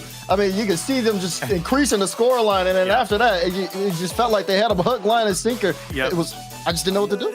It was crazy. Well, how about we talk to ApparentlyJack? Let's get him in here and see exactly what he thought, how this one all broke down. Welcome to the stream, ApparentlyJack. Welcome to the North American Grand Finals as well, my friend.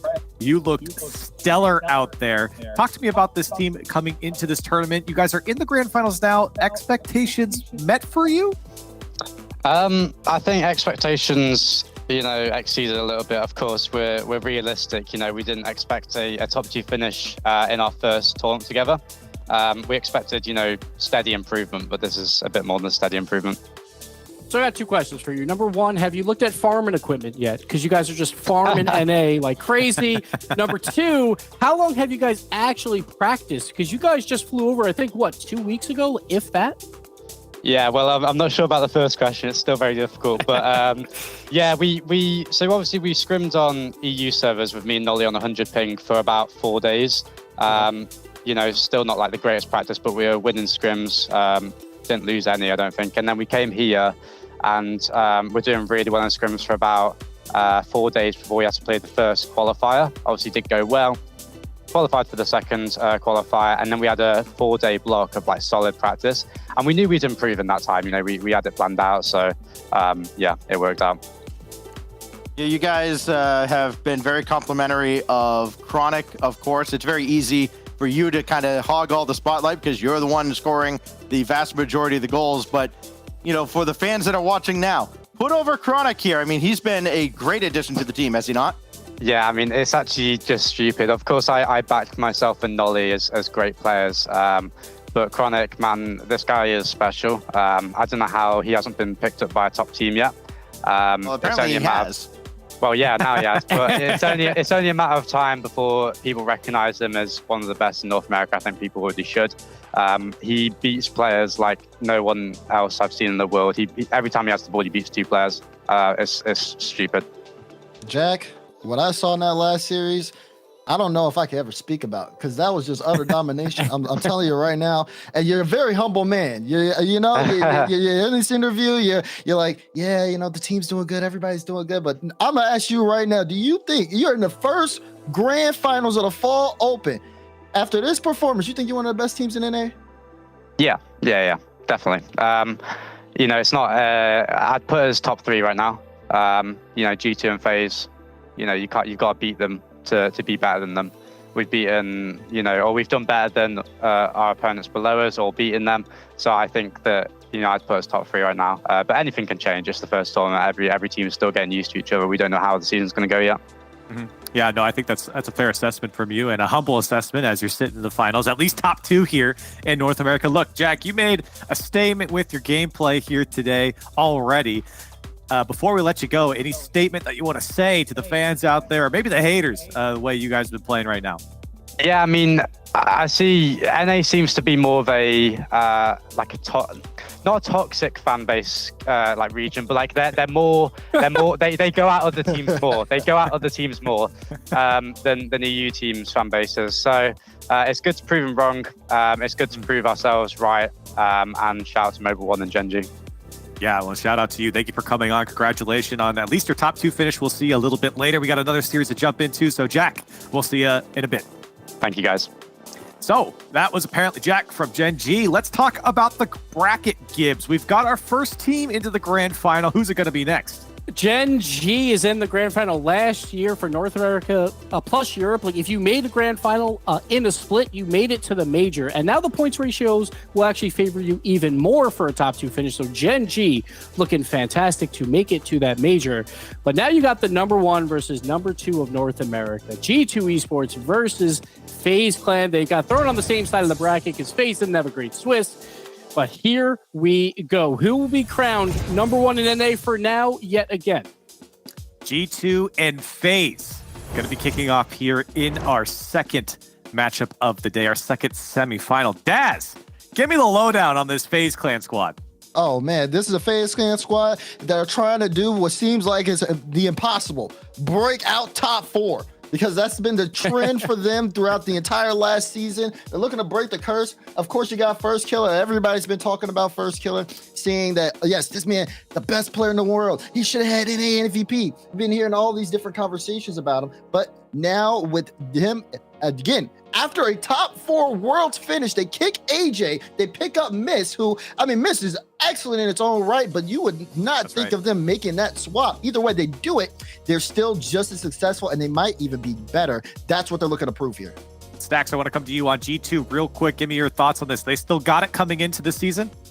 Yeah, it's kind of like the NRG effect from seasons past, right? All these teams making roster moves all around them, and G2 just sitting on top of the mountain, just looking down like, yeah, y'all try. Y'all climb the mountain, and we'll just kick you right back down. I think the G2 fans are certainly looking forward to that. Let's jump into the Verizon fan vote right now. If you're in chat, get your vote in hashtag G2 if you're going for, of course, G2, and hashtag FaZe if you're going for FaZe. Super easy for you guys in chat. Let's get the analyst predictions. Gibbs, let's start with you and go down the line.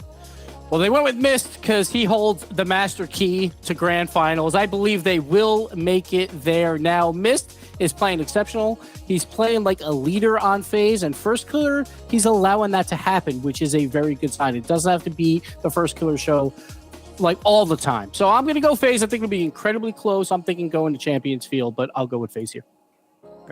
I remember standing on the stage in Fort Worth looking over at First Killer. He kind of flashed me the FaZe sign, and I just kind of winked and nodded like, yeah, I got you. FaZe down. I got G2 here. I think that they're just way, way too good.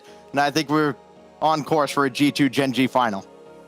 I'm going to agree with Stacks. Throw up G2. I haven't even had bass yap in my ear today, but the way G2 have played over the course of this tournament and the way they've been able to break down teams has been very impressive. Like Stack said, they're on top of that mountain, and I think this is where they kick FaZe off. Listen, I picked G2 a lot, but I can't go against my boy Costello. He's back on FaZe. Right. I'm going with FaZe here today. I think they got it. I think Mist is the man to make the difference here for FaZe to push deep. So let's see what chat had to say. We're split here on the desk. Chat is not split. Not even close. Chat is at 70% for G2, 30% for FaZe. It's time to kick off our second semifinals. Who gets their shot at Gen.G? If FaZe get out of the top 4, is G2 going to continue their NA dominance to the Verizon Skybox with James and G2 looking to retain their NA title, but two teams stand in their way still. An old rival in FaZe and a new one waiting in the grand finals in Gen.G, with FaZe up first. And we actually saw this matchup in the Swiss stage of the main event. G2 was able to take down FaZe 3-1. So we'll see if it's a different story this go around. FaZe, James, we got a chance to look at them yesterday, and their defense especially, I think, was really impressive. Granted, against Shopify Rebellion, G2 going to give them a lot of different looks than they maybe saw from Rebellion. But for FaZe, this is a big test for them. Top 4 in every single tournament, but only a couple of grand final appearances. Adding this to this roster, you add him to get more grand finals, and what a start it could be to have the very first regional be that first grand final. And G2 is going to be that team that FaZe will constantly have to battle through. We're seeing how consistent G2 has been internationally, on LAN, online. They really do it all, and they are the kings of NA as of now. So FaZe, they got a big test ahead of them. Touch here for first killer, but Atomic in Chicago clean up business in the blue half with a couple of demos. Hasn't done much for G2 just yet, but the first touch is good for Chicago. Right now, both teams trading between the thirds, looking for consistent possession. First killer had a great day yesterday, and he delivers a good pass to Sypical, who rockets his first goal for FaZe. And this was so nice from first killer. This first touch sets him up to either go for a flip reset or go for that pass. And you can tell the defense was actually reading flip reset, and that extra touch caught Chicago by surprise. What a great pass over to Sypical. That's the dynamic FaZe offense. First killer, not only is he a scoring threat, but he's got that passing ability as well. All those mix-ups make him a threat no matter where he is on the pitch. Atomic try to get things going here for G2. Need a little bit more than that. This play from Chicago's a good start, get some boost steals, but then the ball just skips through the midfield line. JNAP's cut off by first killer, gave FaZe a chance to get set up.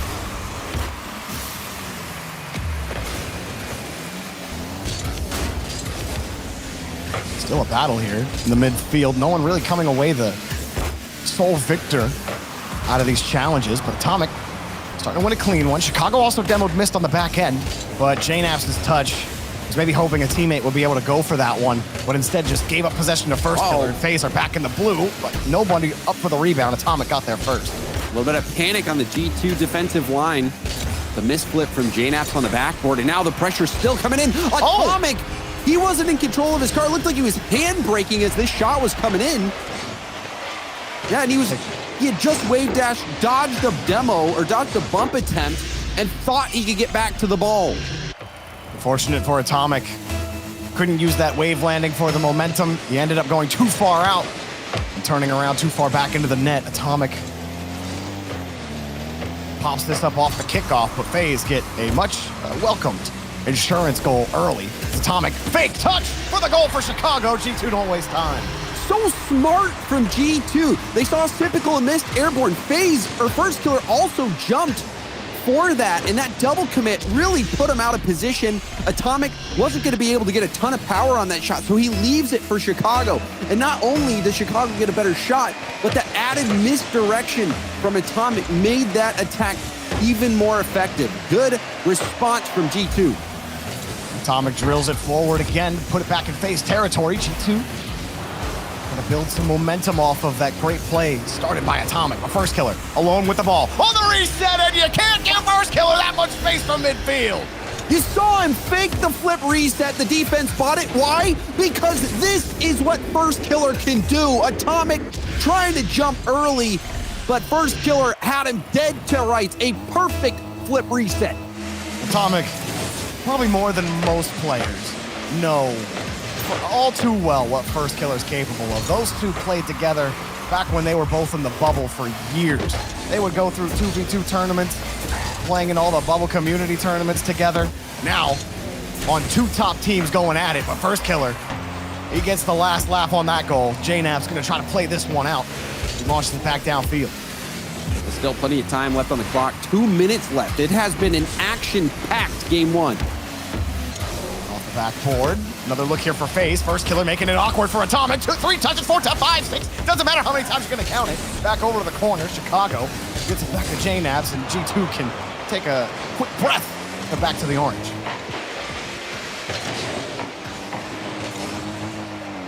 G2 just haven't had the consistent threat on offense. Only 3 shots on net. 2 of those coming from Chicago. But all of the offense, I mean, FaZe don't have that many more shots, but they've certainly controlled the ball a lot more consistently than G2 has. Atomic for a way out to JNABs. He doesn't get a touch. Atomic does. Got the 50. JNABs forces Typical up early. First Killer to play it to the corner. Now Chicago bumps up for Atomic. Initial misread, but he recovered on the reset. No pass, broken up. JNABs was expecting a touch. Now FaZe have the turnaround and are retaining the 2-goal lead. Yeah, you're right, Jorby. A lot of possession here for FaZe. They've been keeping G2 back. We have seen a few good breakout attempts from G2. We've seen plenty of demos as well. And that was one thing I was looking for, especially after the interview from Roldiz. Hold on, it's barely a miss from Chicago on that shot. But regardless, the demos haven't really been helping G2 that much. FaZe has been navigating their way around them. Oh, and Chicago tried to be a little too quick on that ball. First Killer cuts them all off. Now Atomic, last man back. Him against First Killer. First Killer got the 50, and he wins the bout again. Typical with his second. And JNABs was, he was just behind Atomic, and he could have turned in on that ball and maybe gotten there before, but opted to let Chicago take that challenge. And FaZe, their first 2, they have been all over G2. G2 has had no space and no time. Well, they just can't let First Killer come away with that ball when there's 2 G2 cars committed in midfield. Somebody's got to come up with that touch. You just can't let First Killer run away with it and put Atomic in an unfavorable spot on defense again. Now Atomic gets underneath on the first reset, but this is all FaZe in game number 1. Trying to make a statement, setting the tone. G2 to find a way in, but not in this one. We'll have to try again in game 2. And with, I think, Mist got 100 points on his last touch of the game to get that ball down to the ground. We'll see at the scoreboard. Nope, he didn't get it. So under 100 points for Mist that game. When Gibbs was saying that Mist was on the same level of points as First Killer, which means that you're scoring goals, you're getting a lot of touches, assists, whatever. This goes to show you, it goes to show you, Jorby, how dangerous this FaZe team is, especially when First Killer is playing at his peak, at his potential. This game, First Killer had 2 impact plays. The fake flip reset pass to Typical, and then the actual flip reset goal. Those are so demoralizing against G2. And this FaZe team, despite losing 3-1 to G2 earlier in this event, they have come out swinging. And if FaZe can keep that level of play up, this could be a quick series. G2 has to respond. Look, if First Killer can just cut rotation and beat your whole team, I'm sure Mist will be happy to get less than 100 points every single game. G2 need to force more of the FaZe team into this rotation. Because right now, it really feels like First Killer's just dinking and dunking the ball where he wants to, cutting rotation as he pleases. Now in Aquadome, G2 got to find a way to force more of this FaZe team to sweat. It's typical. Dropping the ball down in front, JNABs puts it across. There have been a couple of attempted passing plays for G2 that were cut up. Maybe some slight miscommunications where you see JNABs pop the ball high, hoping a player can go for it, but they end up giving up possession on that touch because no one can go for it. Either way, G2 got to get it figured out. JNABs stealing the ball in midfield. Maybe gets the touch, but no, Typical plays it just away from him on the attempted dunk. Yeah, G2 have to dig deep on this one. Important response game. FaZe eager to keep that momentum going, and all eyes on First Killer to see if he can keep that level of play up. Love the idea there from Atomic and JNAPS. A little short level passing play, baiting defenders up, and while they're working with a limited boost total right now, they were making life difficult for FaZe. FaZe break out anyway. Missed.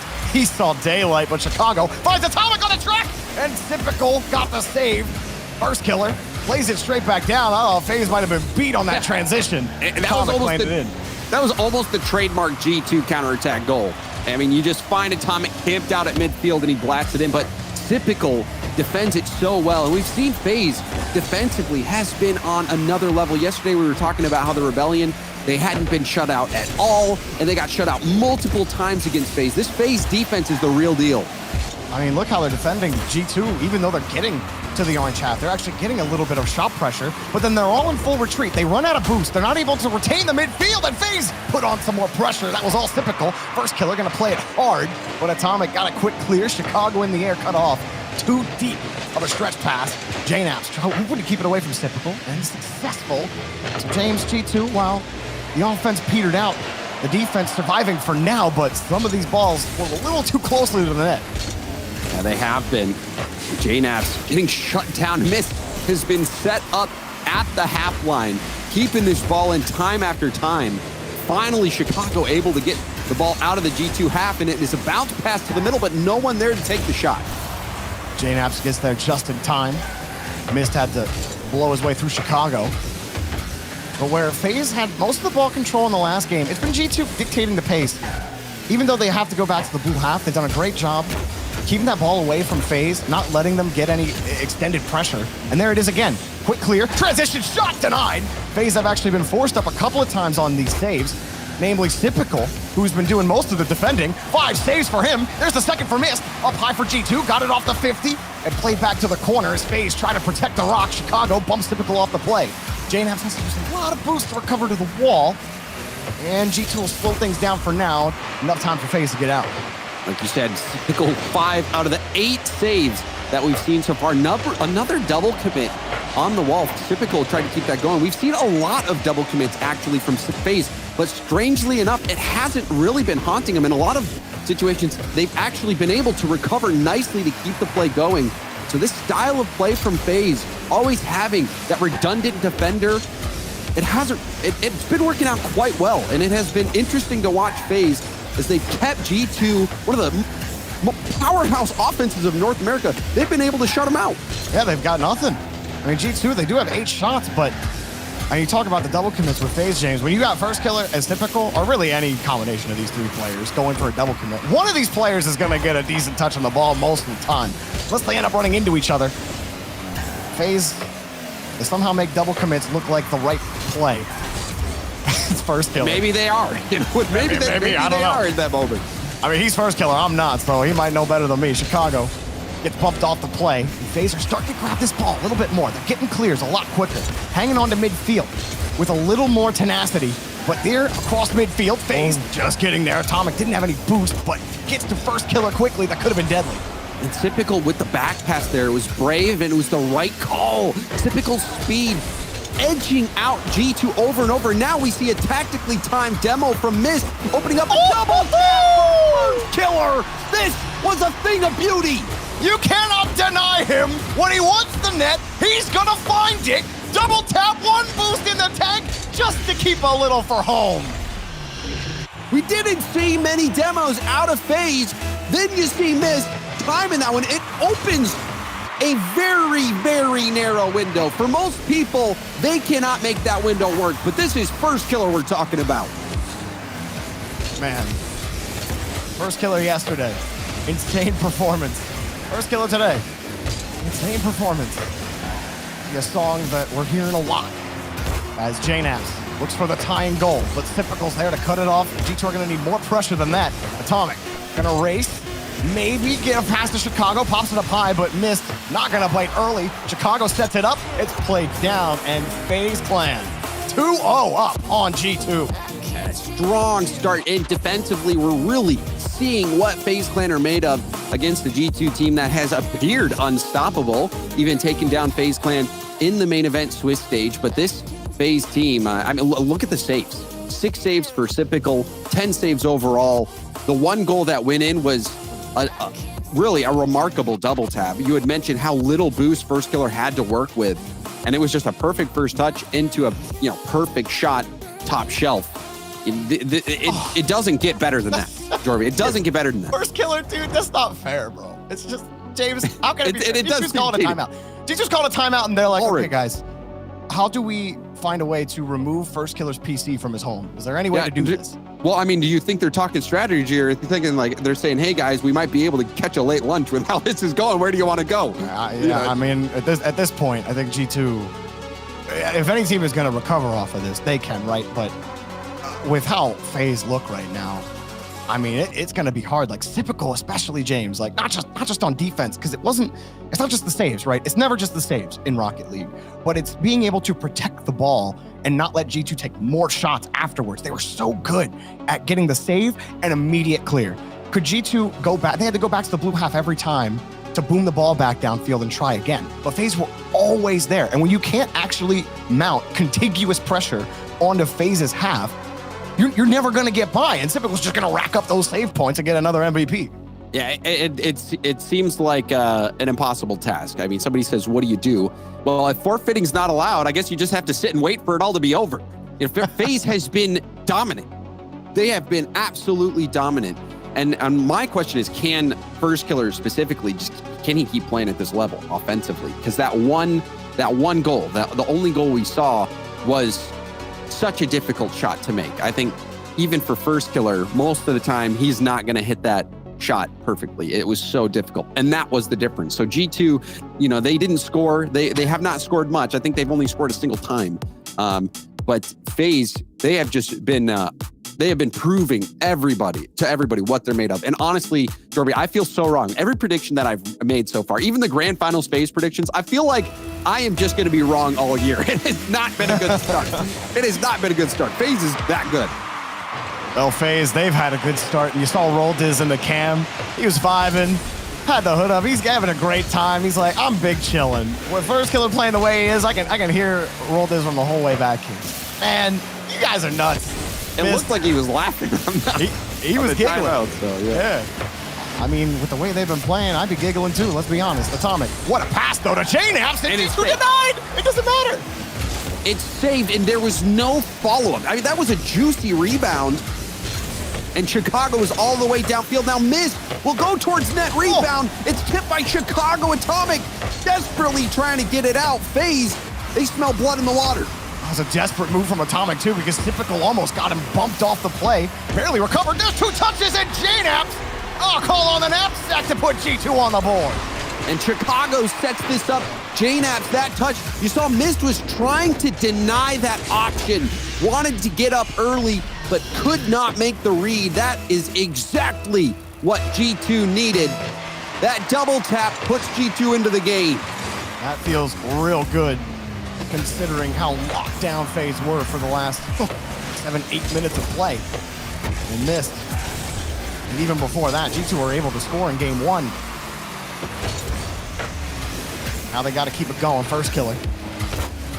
Force 2 to commit. Atomic trying to cover the extra option.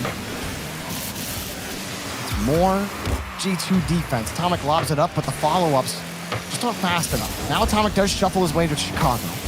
This can be a chance for G2 to get all set up. Look at Typical. Kept the ball close. Forced J-Naps to get the 50 against him. J-Naps, to his credit, won it nicely. Atomic. A bit of an awkward spot for Mist. He got the touch. Now an extended pressure for G2.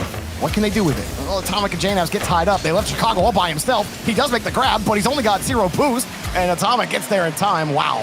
If that wasn't a panic retreat from G2, I don't know what would be. Now Atomic's just missed the ball, and J-Nap's gonna get there. First Killer wasn't expecting that. Oh, and there's an off-ball demo from Mist. Mist trying to get around it. Oh! Rebound to the middle, and it doesn't connect, but that off-ball demo play for Mist almost working out. Now the infield passing, the delay shot, it's pitched out. First Killer with the save. He can do no wrong. Mist, that was a beautiful setup. He got First Killer to bite hard laterally across the goal line. Usually you can hop that ball above the player when they're going so fast laterally, but First Killer still gets an edge on that ball. It bounces off the inside of the post, and FaZe, what would have been a big 2-goal lead for G2, is now within scoring distance for First Killer. And here he comes, marching down the field, and he forces J-Naps an own goal. And First Killer tying things up. That flip reset, catching people's eye. Surprise, you saw the panic on J-Nap's face. Atomic had the easy clear. Oh, that is disastrous for G2. G2. Not what you want at all. First Killer, deleted. Missed with a bomb. How do you recover now? You've given FaZe the life that they needed. Missed. Start things on the catch. Only 3 shots, James, for FaZe. And the 4th from J-Naps. There's a great pass from First Killer. He's dinking, he's dunking, and Semifinals is scoring. FaZe with the lead. I mean, do we even need to play the rest of the games out? Typical dropping that one in. First Killer, though, feeding Typical that ball. First Killer has been all over the field. He's dropping bills everywhere. He's getting rich. He looks like the best player in North America, if not the world, with how he's playing in this series. The man cannot be stopped anywhere you find him. Typical. What a nice carry. Look, he wants to put matters into his own hands. It's Typical! A beautiful pirouette right into G2's heart.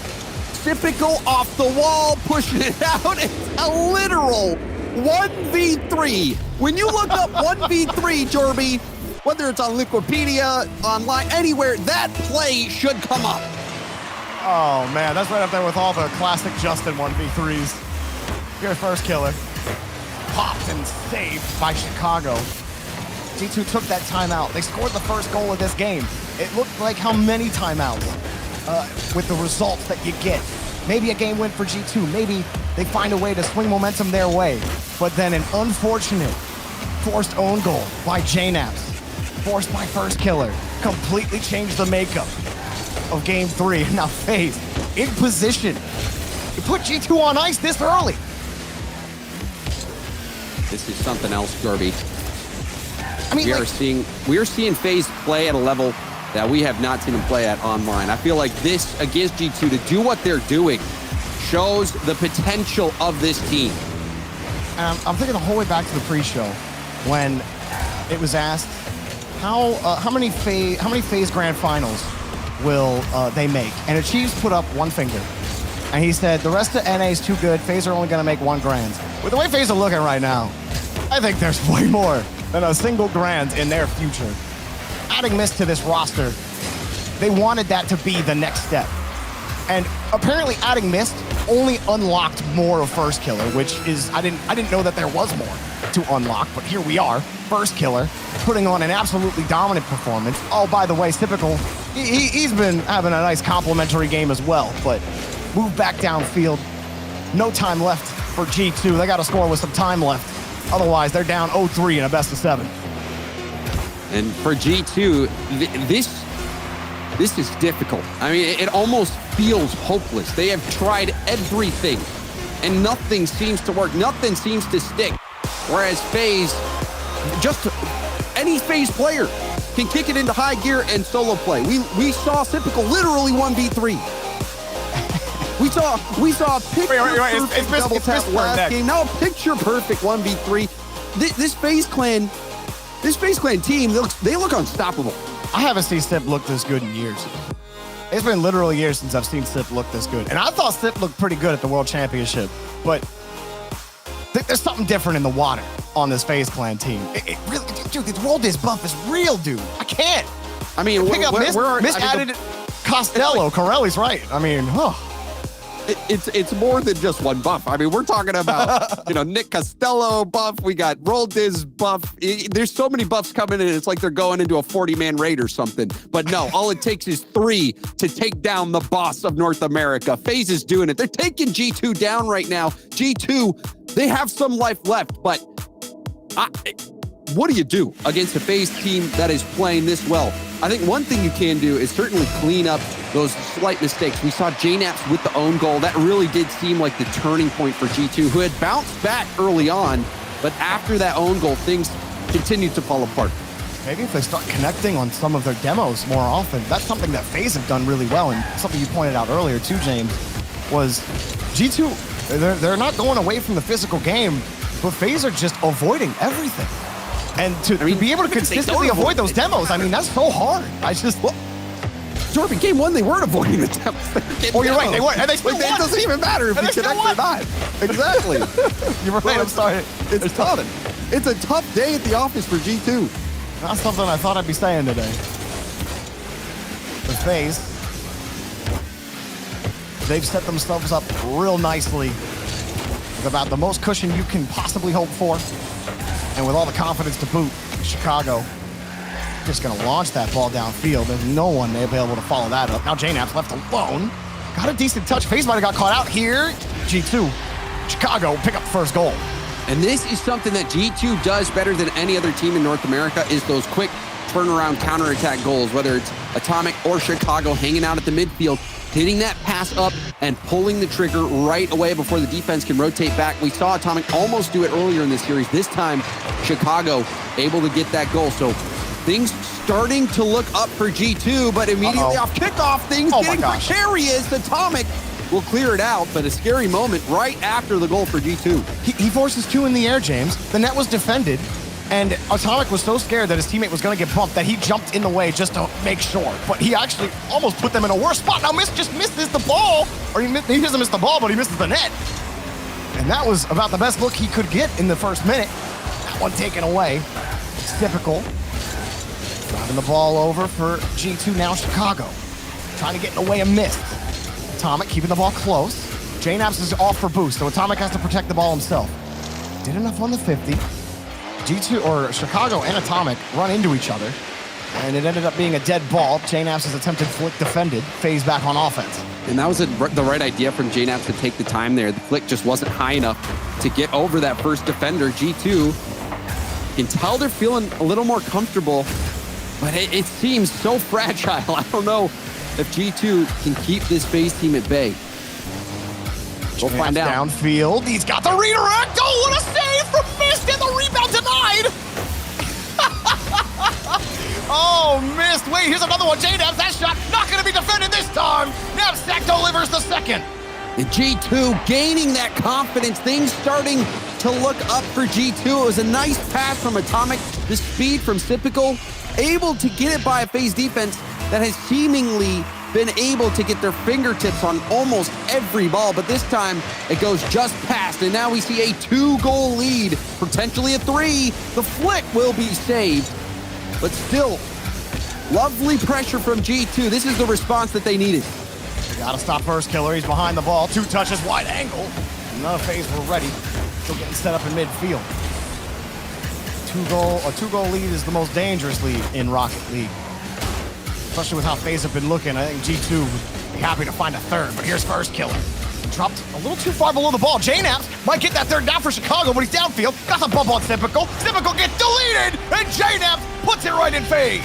And it looked like first killer might have been trying to use the flip reset to go for a bump, but it didn't work out. But a bump that did work out was Chicago lead blocking, getting a bump into a demo, paving the path for JNaps to easily stroll along it. And this is now a dominant game for G2. And a little bit more comfortable of a lead. FaZe, a nice little catch from first killer. Looking for Typical downfield. Pass cut off. Atomic, I don't know, boost, but pass back to Sip. Light touch. First killer can't get the dunk. Chicago keeps him out. Missed. Pop shot. Missed. Goal! And it's not over yet. This was immense pressure. You saw first killer trying to go for the dunk there. Typical bumping Atomic off the line. A scrappy goal for FaZe. They are finding any way to score, but they trail by 2. G2 has been having a heck of a response so far this game.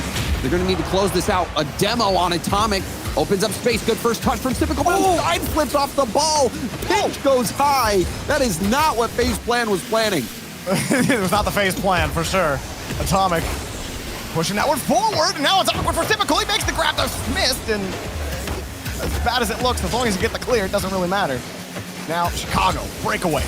Goes for the bump, missed it. JNAP rebound. Goal for G2. They get the 3 goals back.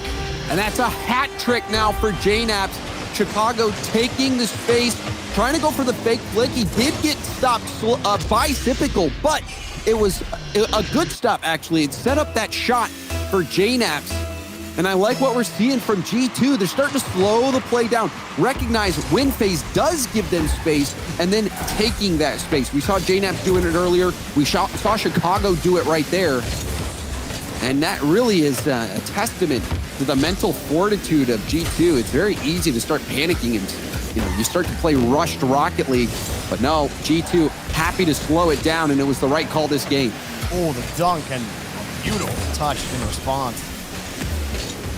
G2 looking a little better here in game number 4. Atomic pushing it across. He's going to get another goal. And FaZe now left to go back to the drawing board. Got caught out a little too much there. Typical, not the touch he wanted. Then he got deleted right after. Atomic left with an open net. And G2 now can relax. And there's a perfect smoke bomb to prevent the defense from even seeing Atomic turn on that ball. And this is the type of game you want for G2. I think you're going for the Brazil. You keep scoring because you want to put FaZe into the dirt, but FaZe will get a late goal here. I think everybody knows that this game is pretty much over, but hey, we've seen some pretty crazy last-second goals happen. Be careful, Gen.G. I'm just saying, you've been with me when I've called games early. It's true. You never know. I mean, it is. They have to say they have a chance. Well, I don't think they do, but JNAP's going to protect the ball. FaZe off the back wall, but Typical actually going to be given a whiff. No, hold on. He's there. Hold on. Okay. All right. I see it. I see the possibilities now. 22 seconds, 11 seconds per. Even if they don't come back and win this game, though, this is a great ending to the game for FaZe. They're going to take this and run with it. G2 up 5-1 at one point. FaZe just going to say, I chalked it up to just a bad game. It was unlucky, and then roll on. Whereas G2, even then, they would have had a more positive win mentally. No, sorry, James. I thought you are on the Hopi. It was well defended. There's not enough time left for FaZe. Attempted comeback thwarted. G2 prevent the sweep and start a journey of their own as we head to game 5. G2, very strong game, especially from JNAPs. JNAPs, a hat trick this game.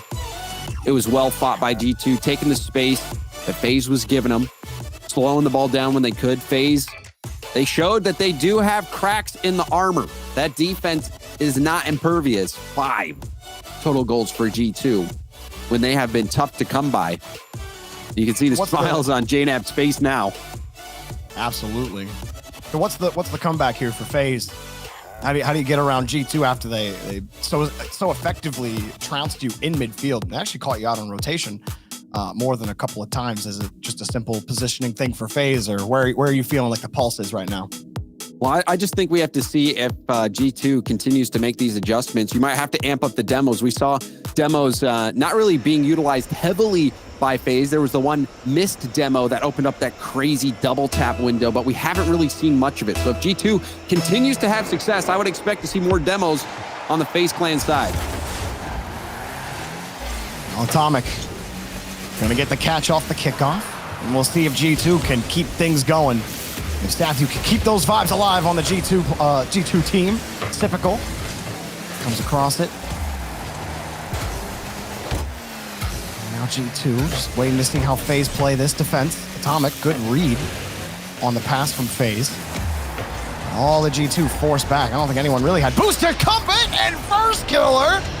He marches down the field. He says, Wasteland is my map. Look at Mist rolling, hoping he could get a bumper or something. Atomic in the area, but was he really in position?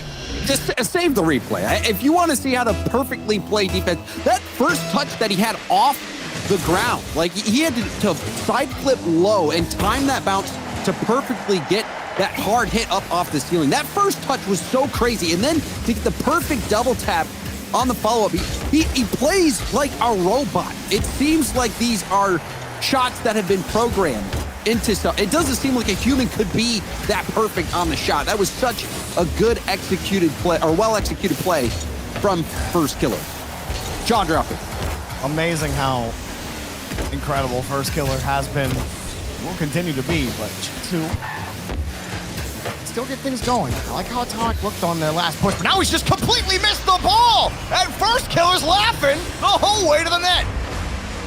And you can see JNAB's a little too slow. Atomic went all in on that touch. When he doesn't make it, it is a routine goal. If First Killer's hitting shots like the last one, you know, you give him an open net, there's no way he'll miss that. Easy goal, and now a 2-goal lead.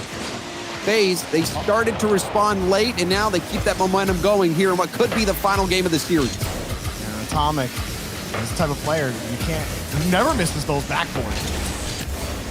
Chicago gonna launch the ball downfield, but every time you march it into a FaZe player, it's a catch, it's a dribble, it's a can you win this 50? And Atomic can't even get to the 50. It's typical, racing back, gonna steal the boost. Hit the brakes hard, JNABs makes the pass work. Wants the bump, his teammate gets deleted on the wing. Now missed, set up, but nothing there for FaZe. Oh, First Killer. 2 high touches. And we saw him do that early on too. I feel like we're just harping on First Killer the entire series, but when he's facilitated both typical and Mist being successful on offense and has several times taken matters into his own hands, it's hard to ignore saying his name all the time. He just always finds himself behind the ball. You have to give credit where credit is due. If you go back and watch this series and you look at the plays First Killer has made, it's justified. He has been playing a step above everybody else. He really has. The clips that he's made, even that defensive stop there from the ceiling. This is one of those series that First Killer, now a double flip reset. Oh. I mean, he's in free play out there. That's how you know. He literally just stopped looking at blue cars.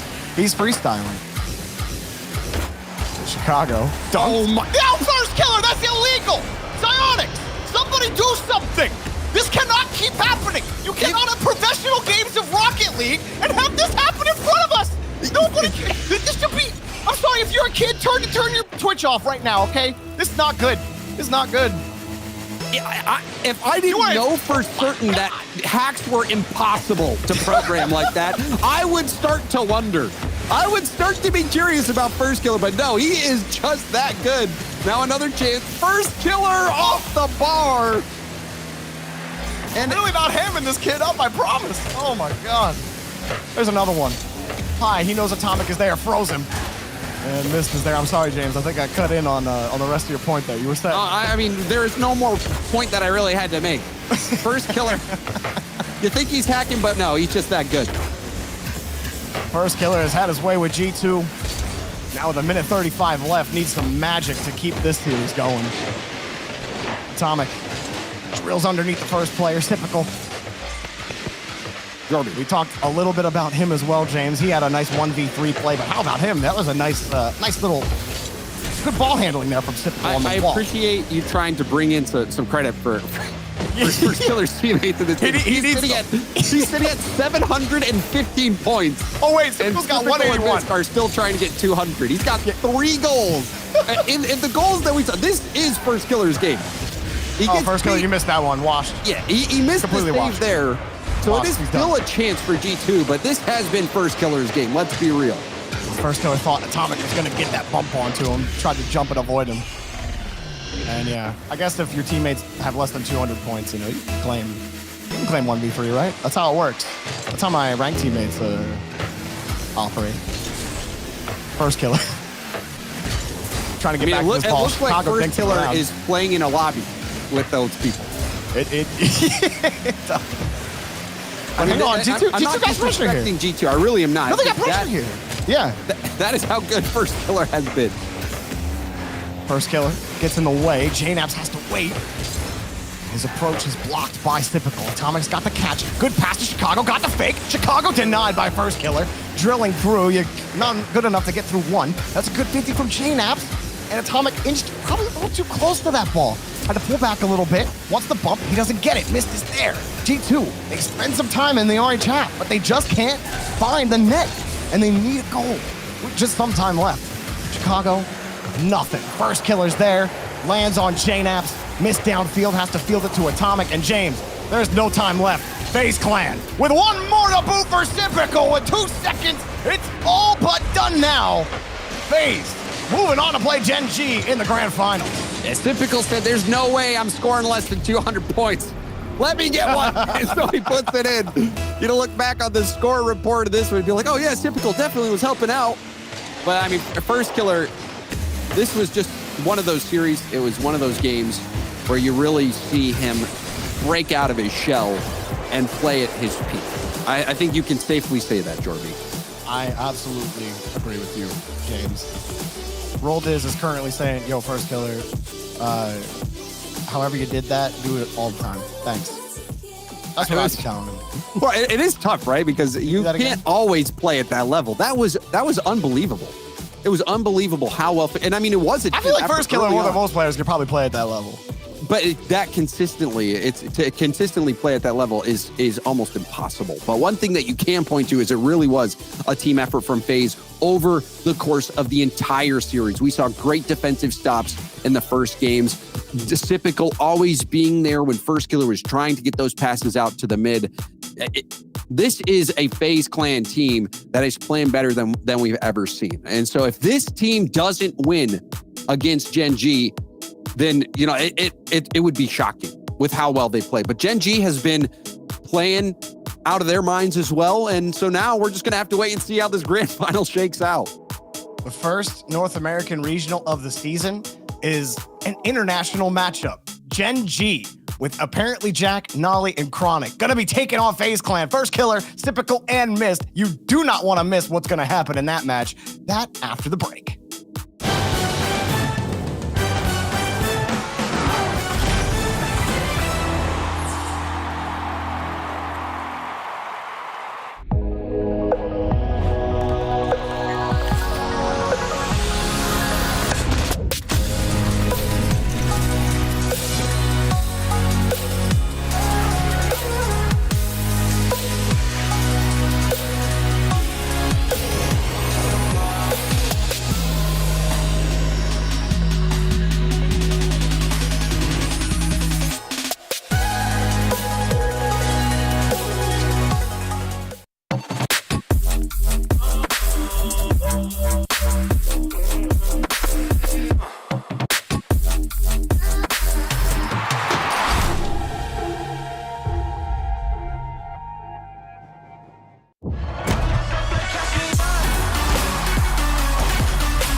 Dream just to be where you are, in a world I can see where you are, though you are meant to be.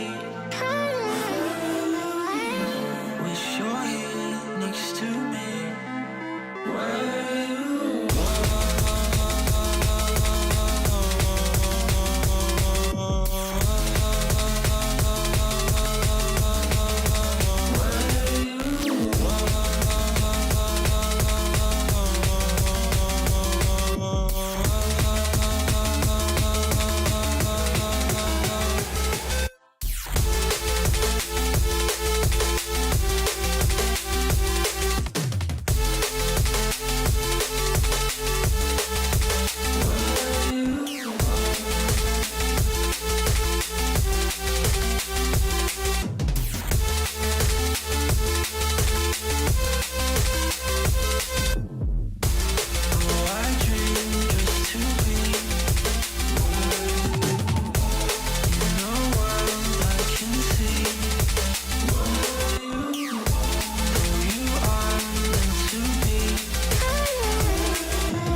A 4-1 for FaZe Clan over G2 in our second semifinal here of the Fall Open.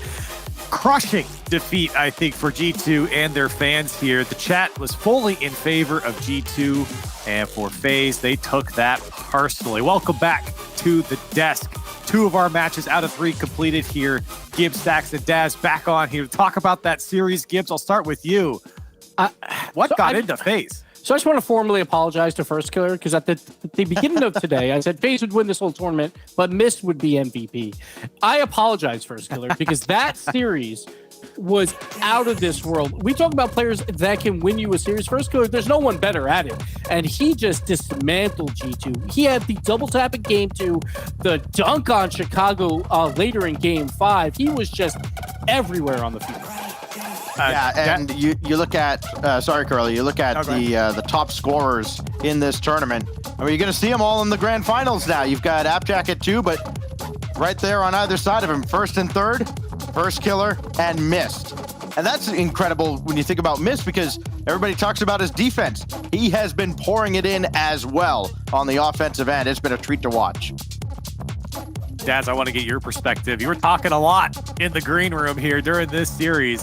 What'd you make of G2's performance here? Abysmal. It was abysmal. Like G2 is a great Rocket League team, don't get me wrong, and I think a lot of us had an expectation on G2 and how they were going to play going into today. And I've seen it on the tweets themselves. I'm sure they would agree. They just didn't show up. They didn't play their game today. And I mean, I think, yes, FaZe, yeah, they did play well. I mean, First Killer excelled, but I also think G2 lost the series because they just didn't show up. Simply put as that. Yeah, it seems like both teams that lost here today, making that claim, just didn't go their way here today, didn't come up in full force. So they'll have to go back to the drawing board for the next regional. But let's move on. Let's take a look at the bracket here and see where it's all ended up. We are, of course, getting into our grand final. It's FaZe and Gen.G Mobile One Racing. They're in the grand final. Gen.G there in that beautiful gold, and of course FaZe, as we just saw them in their wonderful FaZe decal there.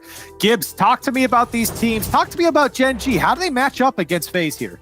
Oh, like Gen.G, we talked about Space Station, about boost control, demo control, and Space Station, they were still doing that in that match. Gen.G just literally did not care. They did not care about the boost. They play so well with limited boost at times. ApparentlyJack has put on an MVP performance, but on the other side, you have a FaZe where First Killer just had the greatest day of Rocket League we've seen in a while. And obviously, FaZe Clan is back in the grand finals. Doesn't happen a lot, but last season, the very first regional they won, and then they won the last regional. So FaZe Clan was 2-0 in grand finals when they did reach that moment, but they're going up a completely new foe here in Gen.G. Two Europeans and Chronic, who's not really been at the top of North America at all before. So, Stacks, I want to pose you the question then. What does it say about North America if Gen.G were to take this series? Because I see a lot of talking on Twitter right now and on the online space. What does that mean for North America with 2 Europeans coming over the pond and picking up a bubble player, going to the final, and possibly winning this? Means it's a fraud region. It means everybody else is going to be coming over and farming all those NA points and all those NA major spots. That's exactly what it means. Actually, what it really means is that anybody that was kind of backing Apparently and Nolly as well in their expeditions over in Europe, they're going to be vindicated here because they clearly have not been the problem on their teams. They come over to North America, they dominate in this first event, and as Daz was saying, I think near the end of that first series, doesn't seem like a honeymoon period at all. It seems like these guys are locked in, ready to go. They look like they're in mid-season form. Now, so listen, Stacks, I see what you're doing. I see what you're doing. You know, here it comes. Here it comes. It's cool. It's fine. But listen, you can't put them at the top just yet. They got to earn it. This is the first regional event in the fall split. But my goodness, the way this split is set up as well, I mean, this is very good for them. This is definitely going to be a statement that's made. The question will be answered, I think, over the course of consistency over time. But if they could take down this FaZe Clan team, who, like I said, I went into today, I'm like, okay, if G2 play anything like they played yesterday, they're in the grand finals to win the whole thing. FaZe just shut them down, made them look like fools. So I'm expecting FaZe Clan to come out and really show, again, pride in North America, and as well as just the pride of wanting to be that top team that they've claimed that they that pillar that they've always wanted to reach. Like, they've been talking about it for so long. Hopefully this time they finally make it. Well, someone who's been talking about FaZe for a while is Gibbs, talking about First Killer from last season. So I'm curious to get your perspective, Gibbs, on how First Killer matches up against a team like Gen.G. I mean, if First Killer's playing like how he just played, I don't think it matters who he's playing against. He will perform. It just comes down to, will his teammates allow him his space, or will First Killer give his teammates more space when needed? We'll see with Gen.G. They're very calm and collected. So we'll see how this all plays out, because if First Killer is trying to do too much, then we'll see Gen.G on the counterattack and make some plays. But like, I want to give it up for ApparentlyJack, because he scouted NA talent better than NA could. He brings in Chronic. He's having a fantastic tournament, and he did all that across the pond when he was in Europe, and he still found this player. Right. So hats off to him. Hats off to this roster, who have had very limited practice to be into this grand final. And last question to you, Stacks, about this matchup here. Chronic, I know you're a rival series boy. You love looking at up-and-coming talent. Talk to me about what Chronic means for this team and going into his first grand final here. Yeah, well, we saw it last season, right? All these up-and-coming players giving those top established teams all sorts of fits, giving them everything they could handle in the qualifiers, in main events, and he got his opportunity. He's been showing everybody exactly what he's made of, but he's been showing them when relatively few people are watching. Now he's here under the bright spotlight. This is by far the biggest moment of his career, and he's not shied away from the limelight at all. He's stepped up. He's faced this challenge head on. That's all you can ask for out of a guy. I mean, Gen.G have found a diamond in the rough. Oh, absolutely. That's no doubt about that. But let's see what fans think at home. Let's do our Verizon fan vote. You guys can vote in chat on who you think is going to win this one. Hashtag GGM1 for Gen.G. Hashtag FaZe. Easy enough for them in chat if you want to vote for FaZe. I turn to my analysts now. Gibbs, give me your prediction here. Who's going to take the first final in North America? I got 51% for FaZe right now, because I feel like ApparentlyJack is having a tournament for his career, but First Killer is having a day right now. And now that's only one series, but what we just saw does not happen with many players. I don't think anyone else can probably do what First Killer did versus G2 there. So I'm going to edge FaZe, more so because in the pre-show I also predicted FaZe, so I can't back off that at this point. But like, also for NA as a whole, I think they need this win. And it's funny because they're going to have to back FaZe, which a lot of fans in North America do not back FaZe normally, but they're going to have to if they want to save some pride. So I'm going to go FaZe in a very, very close series. All right. Stacks? I feel like a fool having gone against FaZe last time. Yeah, I looked at all those matchups and I'm like, yeah, G2 didn't look that great yesterday. You know what? FaZe have made me believers here. I know that Gen.G is having kind of a career day for all of them, but First Killer, look, you've got the first and third highest scorers in the tournament. It's going to be a shootout between the top two offensive teams in the region, but I got FaZe. Oh boy, this is tough. I mean, I'm looking at the play styles. Like, Jack's been playing solid. Chronic's been able to fill in the backspace. Noli can really make a defense struggle in a team. That FaZe clan, man. I said the way they took apart G2, I gotta put respect on it. I'll go FaZe clan for this one. Because I firmly believe. I'm sure you're shocked, but for me, shocked. I'm putting the faith in them, the trust in them right now. Listen, I love my FaZe clan. I love my Nick Costello. I've been back in this team now for so long. But I will say, I think FaZe, they're going to struggle with the offense coming out from Gen.G. Put me down for Gen.G here. They're going to take over North America. That's right. You can come back and talk to me after the match.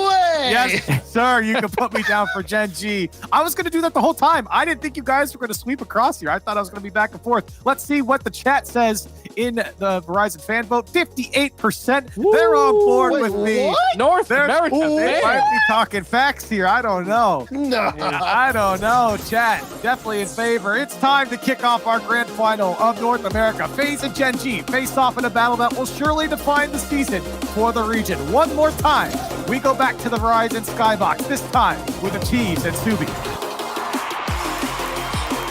The grand finals have finally arrived, Subi, and it's not very often that we get the 2 top scoring offenses in the grand finals, but it's finally happened. Yeah, it's always exciting when the grand finals bring fireworks, and this one guaranteed to be doing that. ApparentlyJack, #1 in goals per game, getting 1.21, but right on his heels, his first killer at 1.15. And you know, my friend, I am just excited to sit back and watch these teams go blow for blow. Both players in ApparentlyJack, first killer, certainly having big days today, and no better time to do it. Overall, both teams scoring just over 2.6 goals per game and shooting around 30%. And we shall see who comes out on top in a single best of 7. First killer into the corner. ApparentlyJack with a little bit of time now.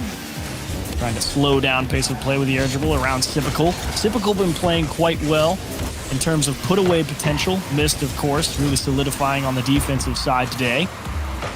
And trying to put one down. ApparentlyJack going to turn that aside. Yeah, I think Sipical's been playing out of his mind this weekend. You saw that #1 top play from yesterday where he hit that insane redirect out of the corner, flip reset. I mean, you can tag so many things just to that one play, but he's been so well known for consistency throughout his career, and last season is where it kind of started to hit a little bit of a hurdle, and I want to see in the grand finals now, will he maintain that consistency throughout? And Gen.G trying to find a way past the midfield line, kind of getting into that final third, but struggling to hang on to the ball once they get there. ApparentlyJack finally having to just dump the ball down so they can grab some boost and maybe find a way through there. A little hesitation means Typical comes through with a clear. Chronic is going to need a lot of help if they want to score this one. First killer takes a great line to it. Nolly off the wall, just missing the redirect himself. Picked over the first killer and missed. Has some time to grab some boost. Missed killer one on... missed killer. First killer 1-on-2 against Gen.G.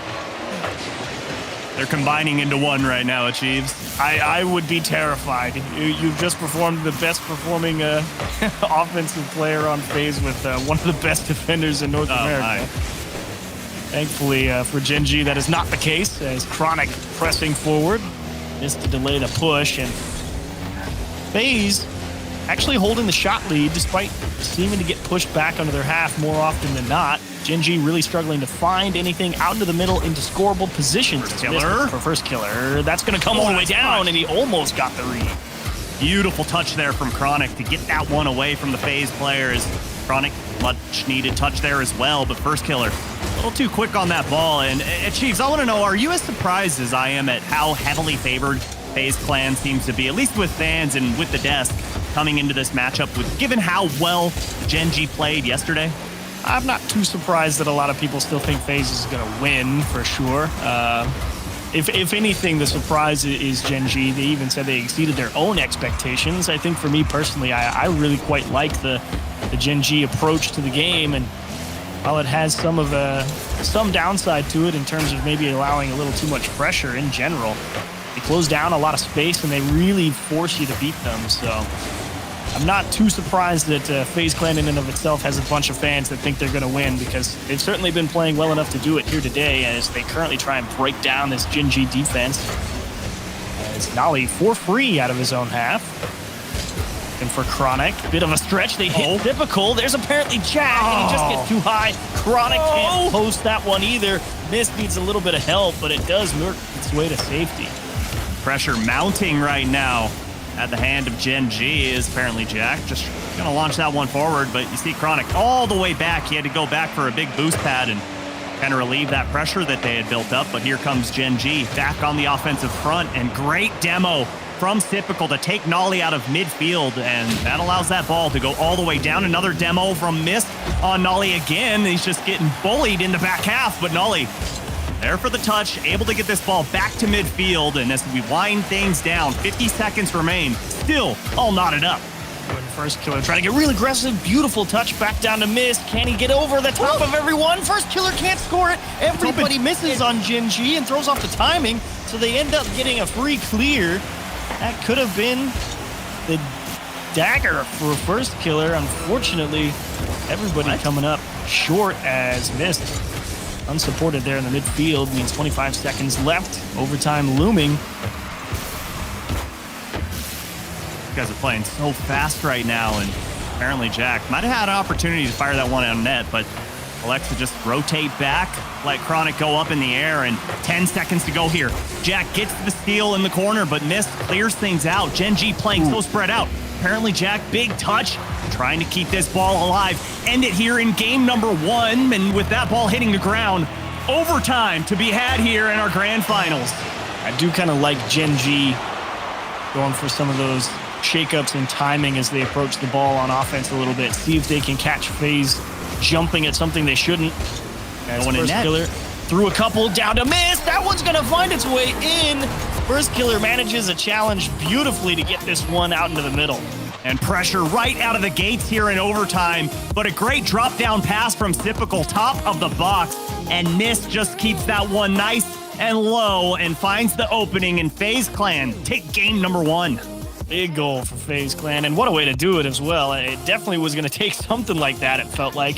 They were kind of getting half chances and sort of shots just ricocheting around the corners, getting registered, and that's why you end up with FaZe Clan with such a high shot total, but that one definitely orchestrated. Cannot doubt that there was an attempt on net there. And that was a perfect pass down to the middle for Mist to finish it off. First Killer jamming it up against the wall and not losing it back into the corner. But overall, Gen.G pretty stingy defensively, but you got to be worried because finally you get pushed back enough times and you just can't hang. Yeah, and for Gen.G, they've got to have a little more sustained offense, right? We got to see some flashes of brilliance, but for FaZe Clan, nothing that they haven't seen before and easily clearing that ball away. But they've got to do something because I don't think that they're going to counterattack FaZe Clan. FaZe Clan is just too good in the rotations right now, and honestly too fast to be taken advantage of like that. They don't mind having that one deep back rotation, that's for sure. It does give them a lot of flexibility, or at least a little bit of leeway in terms of trust, because you can throw pretty much anyone back there for First Killer and you'd feel pretty confident in a one-on-one and at least decent in a one-on-two depending on the situation.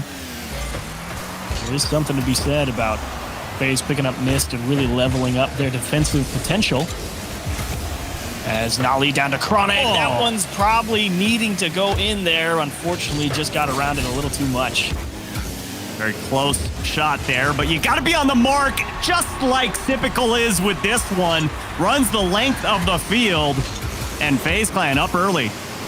Everyone questioning Typical.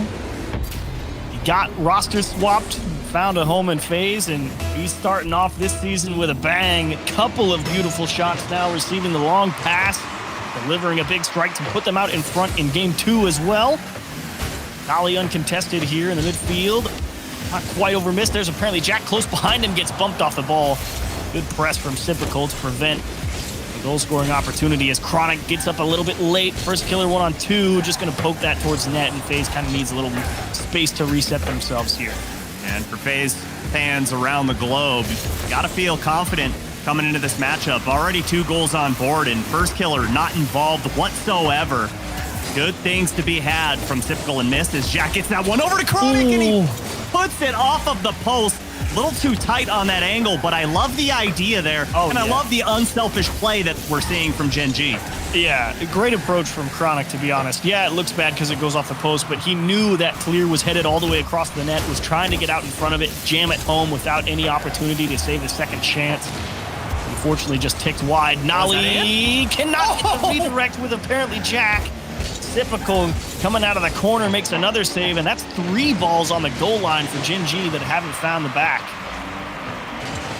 And I'm pretty sure he did that without boost as well, Achieves, or very limited.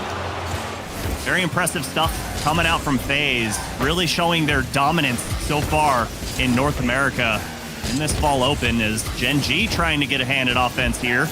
They have come out and been putting a ton of shots on target for the first 2 minutes, already 5 on target.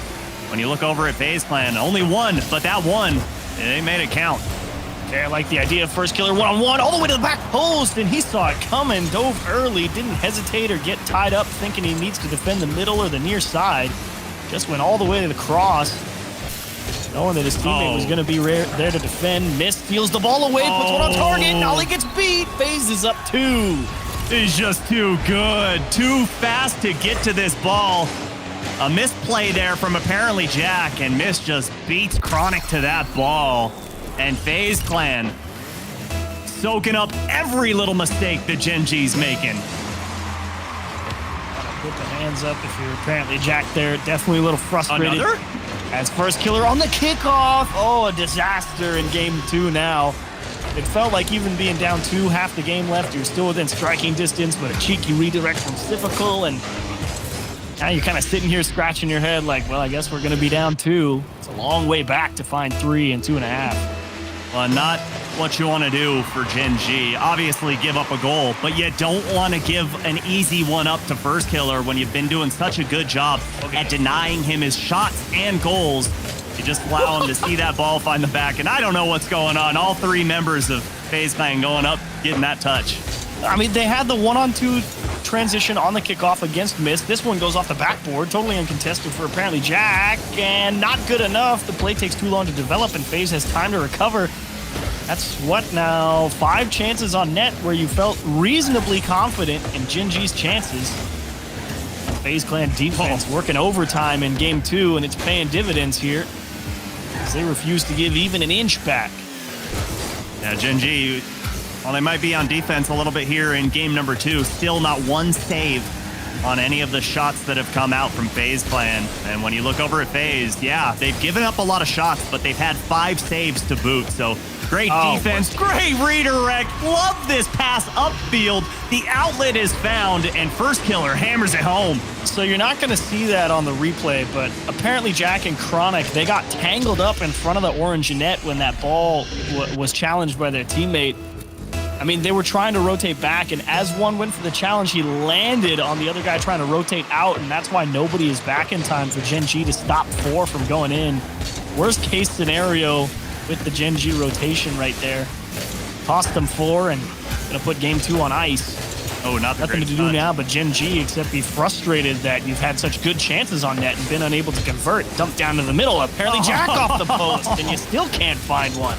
The drought continues for Gen.G in this series. Still shut out. FaZe Clan seemingly can do nothing wrong as the final minute is coming in this one, and you can basically count out Gen.G. They're going to go down 2-0. But can they just get 1 to go? A feel-good saying, okay, that net isn't invincible as first killer keeps that one out. I don't think it was on target, but no one there for the cleanup for Gen.G either. Reminds you of the Optic Space Station series yesterday. Right. Where Optic pressing so hard, getting a lot of great looks on net, and just for whatever reason, be it the post, the crossbar, someone making a big save, could not find it all the way home. And that is what game 2 has amounted to for Gen.G here. Beautiful display. Crushing in terms of the shot differential. 8-4, and nothing to show for it with 4 goals for FaZe Clan. And great performance throughout 2 games so far for FaZe Clan. But Gen.G, I can almost guarantee you, gonna take a timeout here because game 1 was pretty horrendous from them. Yeah, they did bring it into overtime, but not a lot of shots on target. And then you turn the tables into this one, get a ton of shots on target, but no saves to boot. So Gen.G is going to take that time out here in the grand finals of the Fall Open. They're down 2-0, and Achieves, they've got a lot to talk about right now. Yeah, I think that's actually the right way to phrase it. A lot to talk about. It's good to see them smiling and having a good time. That shows that they're definitely not super rattled. I think they know it's a small adjustment. All right, we had a lot of good shots there. It's just a matter of putting them in. That's one problem that they know they can solve. They're sleeping on them. They're sleeping on them. They went for the clip. And even the Octane has its lights dimmed down. They're all sleeping.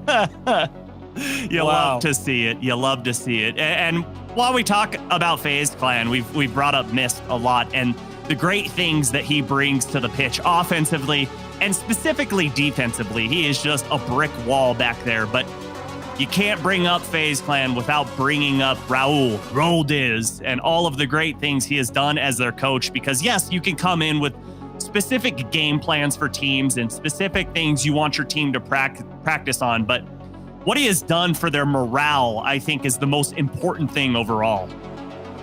Always here teams are glad to have a stabilizing presence.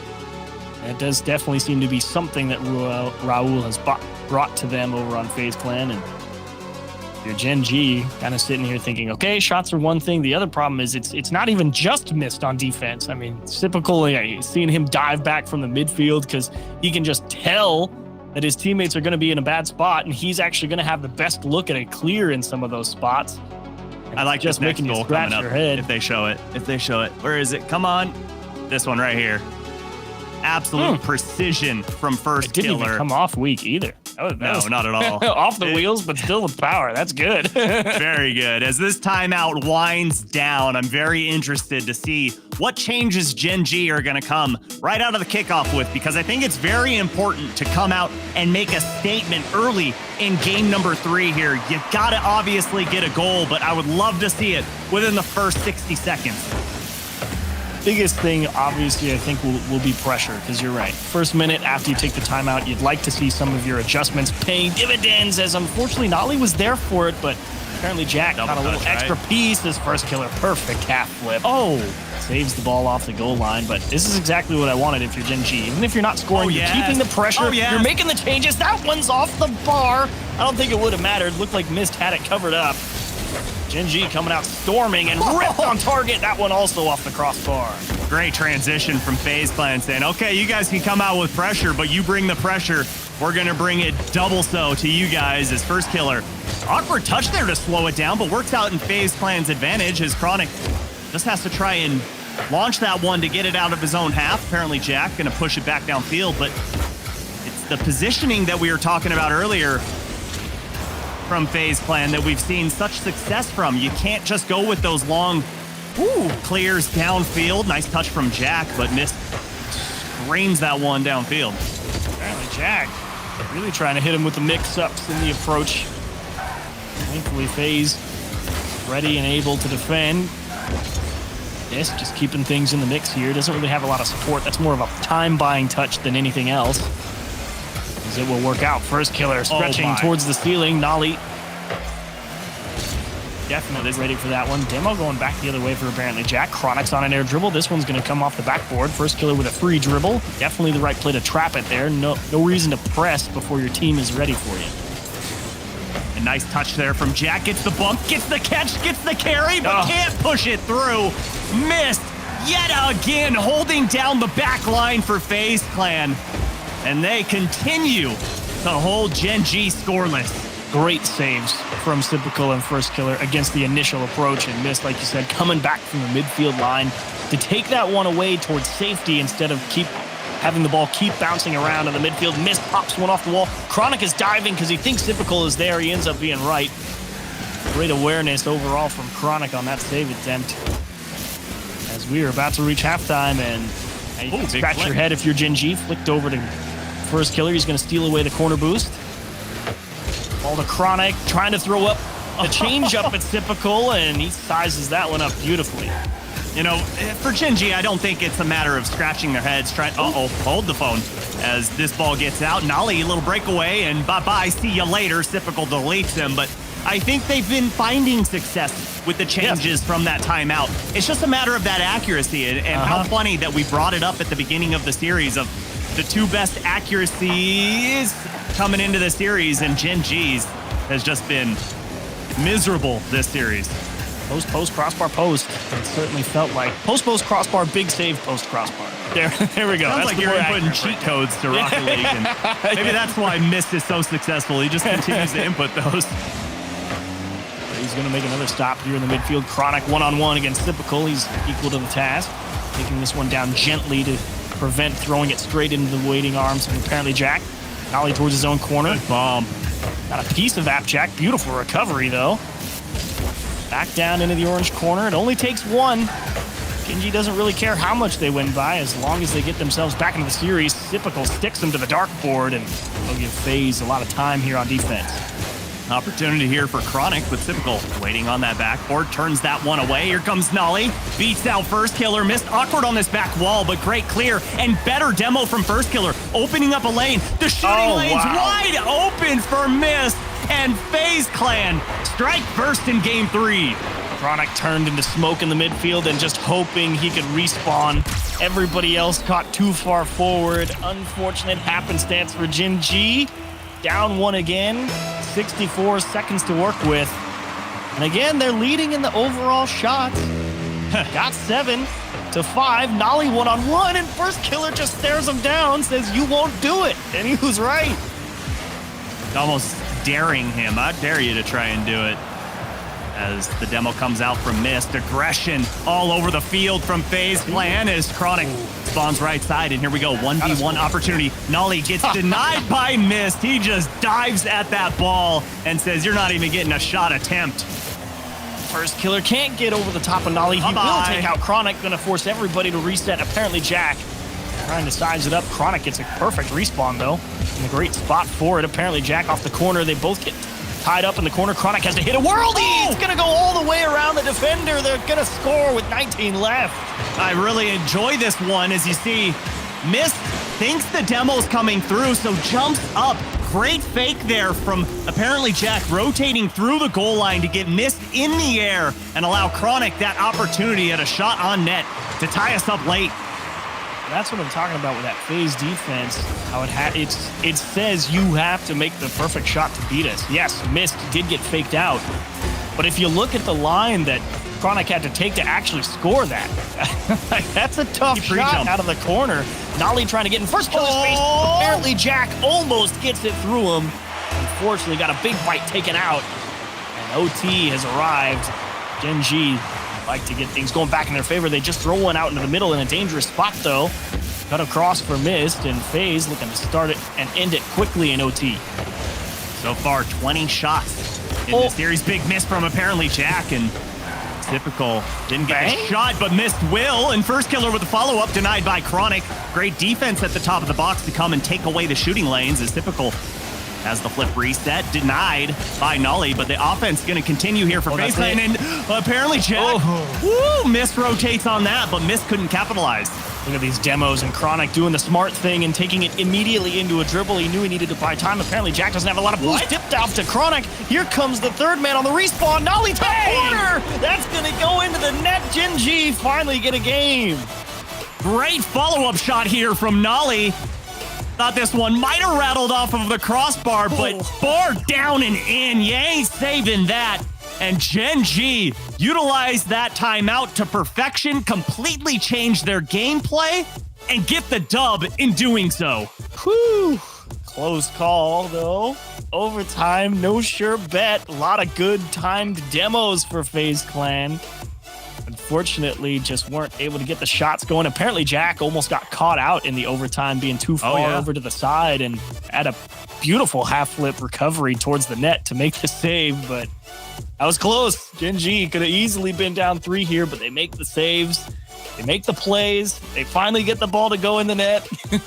With the amount of offense, perfect shots, though, that we saw in that series, it really didn't feel like we were going into OT and it was just 1-1. It felt like, what is this, 4-4, 5-5? But either way, great showing there from Gen.G to come out and say, okay, backs against the walls. Let's not put ourselves into an 0-3 hole. Let's come out, make use of that timeout. And it's really showing at the mindset that ApparentlyJack has. You know, I've always kind of touted him as being one of the toughest minds in Rocket League.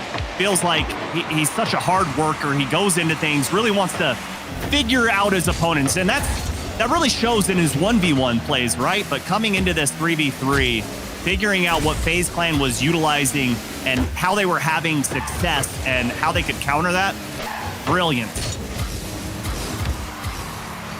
Great start on the road to a grand finals win. Mist going for a delayed touch. Chronic is tied up in all sorts of ways. Mist makes him dance. Oh, put him on skates. Back on that post. Love the slowdown, but better center to put that ball right into the box. And First Killer puts FaZe Clan up early. Well, we've seen this happen before. That was a juicy assist. They win the kickoff. Apparently, Jack, how do you get around first killer? He's got such good timing, especially now in this regional. Chronic trying to slow everything down there. See if he can get him overcommitting high for the challenge. FaZe adjusting nicely, however. Apparently, Jack getting shoved around. He will take out the biggest problem and missed. Unfortunately for him, Typical and First Killer have been great supplementary defenders. Poke towards net. Missed on the respawn. First Killer securing his own corner boost. Doesn't want to give anything more than he has to. Ollie has no boost, and that means this is kind of awkward here for Gen.G. They're going to have to play this over their shoulders. And First Killer also going to send him to the demo yard. And they're actually really lucky that they didn't get scored on then when... Oh, boy. Right. Oh, nice defense there from Nolly, but if Miss put any ounce of power behind that, that's a goal, as apparently Jack. Nice pass, but nobody was expecting that one as FaZe Clan. A little chaos on the back half. Chronic going to come through and man advantage. Apparently Jack can't catch up. That one a little too much power. Good effort. Nolly down to Chronic. Kind of in an awkward spot. Doesn't really have any boost in the corner. Forced to just flick it towards the midfield. Apparently Jack, solid enough win, but how do you retain possession? Miss slows the pace of play a little bit with a trap. Chronic looking to get around First Killer. Nolly expecting a much stronger pass. Gives up the ball, and they will demo Typical on the way back just to kind of limit FaZe's options, and it will work. That was an awkward play for Jack. He didn't know, is First Killer going to go for the demo? Is he going to go for the 1v1? And thankfully, he got the best 1v1er on Gen.G, holding down that back line as he chose correctly. And Chronic forced alone on an island. Can he get up in time? Yes, he can. Does he get the follow-up? Again, yes, he does, as Nolly going to carry this one forward. Has Jack waiting in the wings, but First Killer denies. First Killer so aware there. He knows Mist is just trying to force that ball to a spot. If he wins it, he wins it. If he doesn't, it's going to be here. Typical twisting and twirling is going to make his way around the Gen.G defense. Jack, a little shake of the head, like, guys, that can't go in. Oh, just spinning underneath that ball. Showing off for the fans. And FaZe Clan, confident, comfortable, cool, calm, collected here in game number 4. But still, plenty of time for Gen.G. But again, I'm going to go back to game 3. I want to see him get to work earlier rather than later. Towards net, Chronic doesn't have time to grab the boost. So he just kind of has to dump this forward and hope for the best. They will be out of position and out of the play for a while. Opportunity for FaZe to extend the lead with a bump on ApparentlyJack. Has to dump it into his corner, get the boost stolen. Problems compounding here in terms of available support for Gen.G as they push with limited time. Another boost steal in the corner by First Killer. Floater into the midfield, and Nolly's not there because he didn't have boost. Yeah, he just keeps finding himself without boost, and it's like he's focused on only gathering up those big boost pads. I'd love to see him just continue to keep that pressure, even if he's got 30 in the tank. Even if he's got 20, doesn't matter. At least force yourself onto a challenge, because a wide open shot coming from FaZe Clan generally going to end in disaster as First Killer denies that shot. Still, 75 seconds remain here. Game number 4. FaZe Clan up 2. Gen.G need 1 to feel good to try and tie this one up, but looks like shots not even going to come out for them. Chronic into the middle. ApparentlyJack. That was a lot to ask for to even get that one in between the posts. Typical gets it stolen away in the air. Nolly needs a lot of help. Unfortunately, can't really handle the ball the way it needs to be. Chronic down into the middle. First Killer right there for it. ApparentlyJack in a wheel and sees Typical's already up. FaZe just wasting time off the clock at this point. Nolly to dribble again. Good effort. Oh, nice. Pop from ApparentlyJack. Chronic. There's Typical. Goes straight down into the waiting hands of Mist. Another decent enough challenge, but unfortunately just don't have enough pieces at the right time to crack that FaZe wall. Typical just palms that ball and swats it down to the ground and can't get the follow-up there, but I've been so impressed with Typical's play. And honestly, all of FaZe Clans, there's not one player lacking for them at the moment, and Jack can't even get a feel-good one. as FaZe Clan gonna go up on match point in our grand finals of the Fall Open. Huge show from FaZe. This does finally seem to be the stumbling block for Gen.G. Had one hiccup in their Friday qualifiers for this weekend, but in general looked pretty good across the board.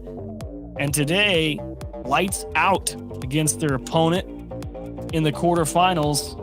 Unfortunately here, it's FaZe Clan rushing to the finish line.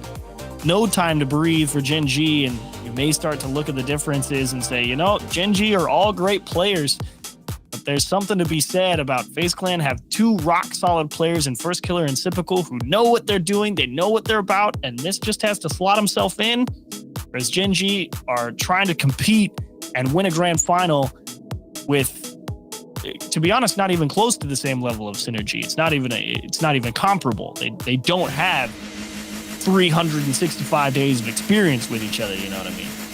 Yeah, brand new squad. You know, all three players have never played with each other before where, yeah, you bring in Mist, but First Killer and Typical played together last season, obviously, and I'm sure they've played together in ranked or whatever you have it, but either way, right now, FaZe Clan, they're just, oh boy. Oh, nice save from ApparentlyJack to get that one out, but FaZe Clan, they're not forcing anything.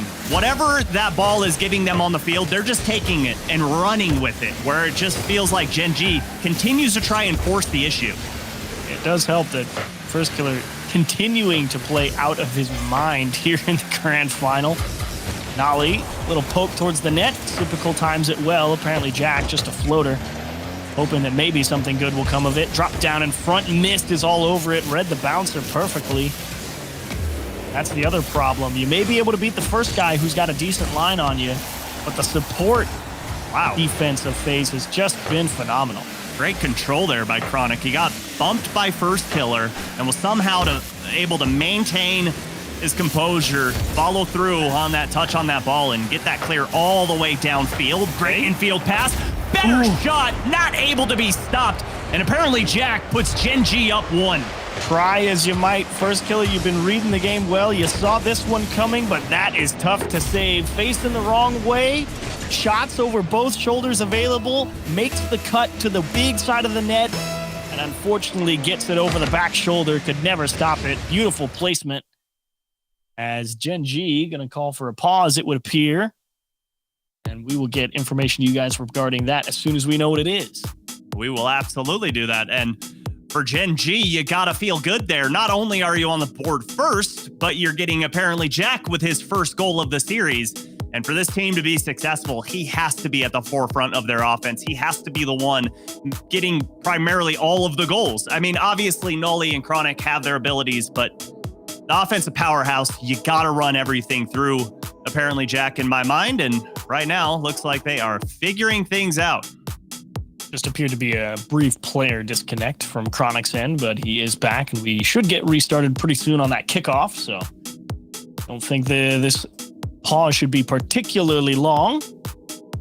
As Gen.G starting off with a banger there from ApparentlyJack, and took all everything they had, really, to finally break them down. Caught First Killer maybe edging forward a little too far forward. I think if he was any further back, he might actually make that save, but thankfully for them, Gen.G finally find a way to get through those goalposts and through that three-headed Hydra of the FaZe Clan defense, as we will jump back in to Game 5 of the Grand Finals.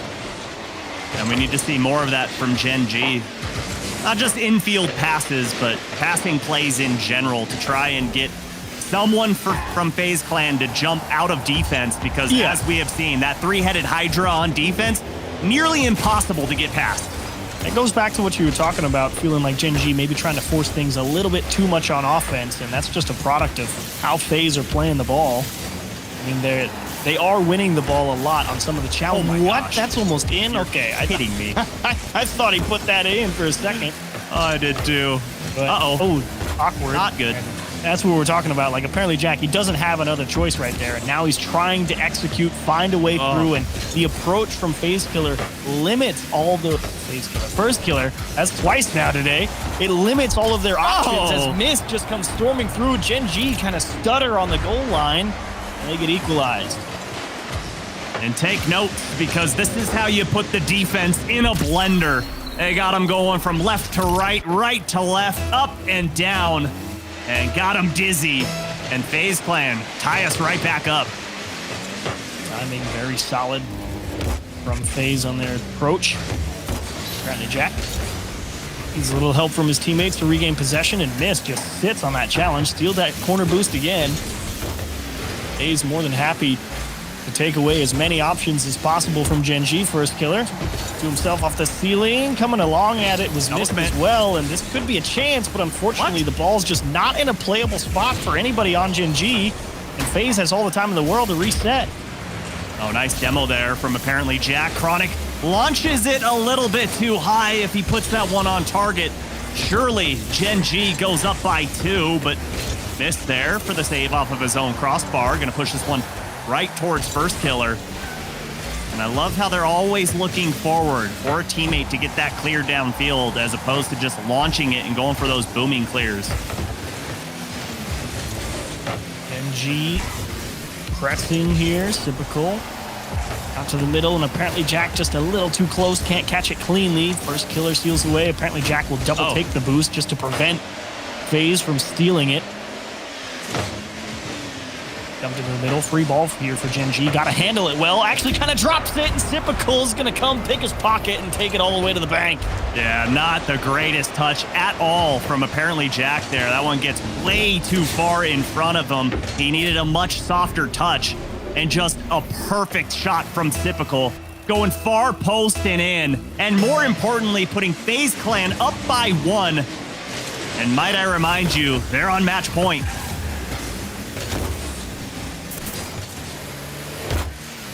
So FaZe have an option here. Only a minute and a half remaining. Could kind of sit a little bit further back, but does that give Gen.G too many chances?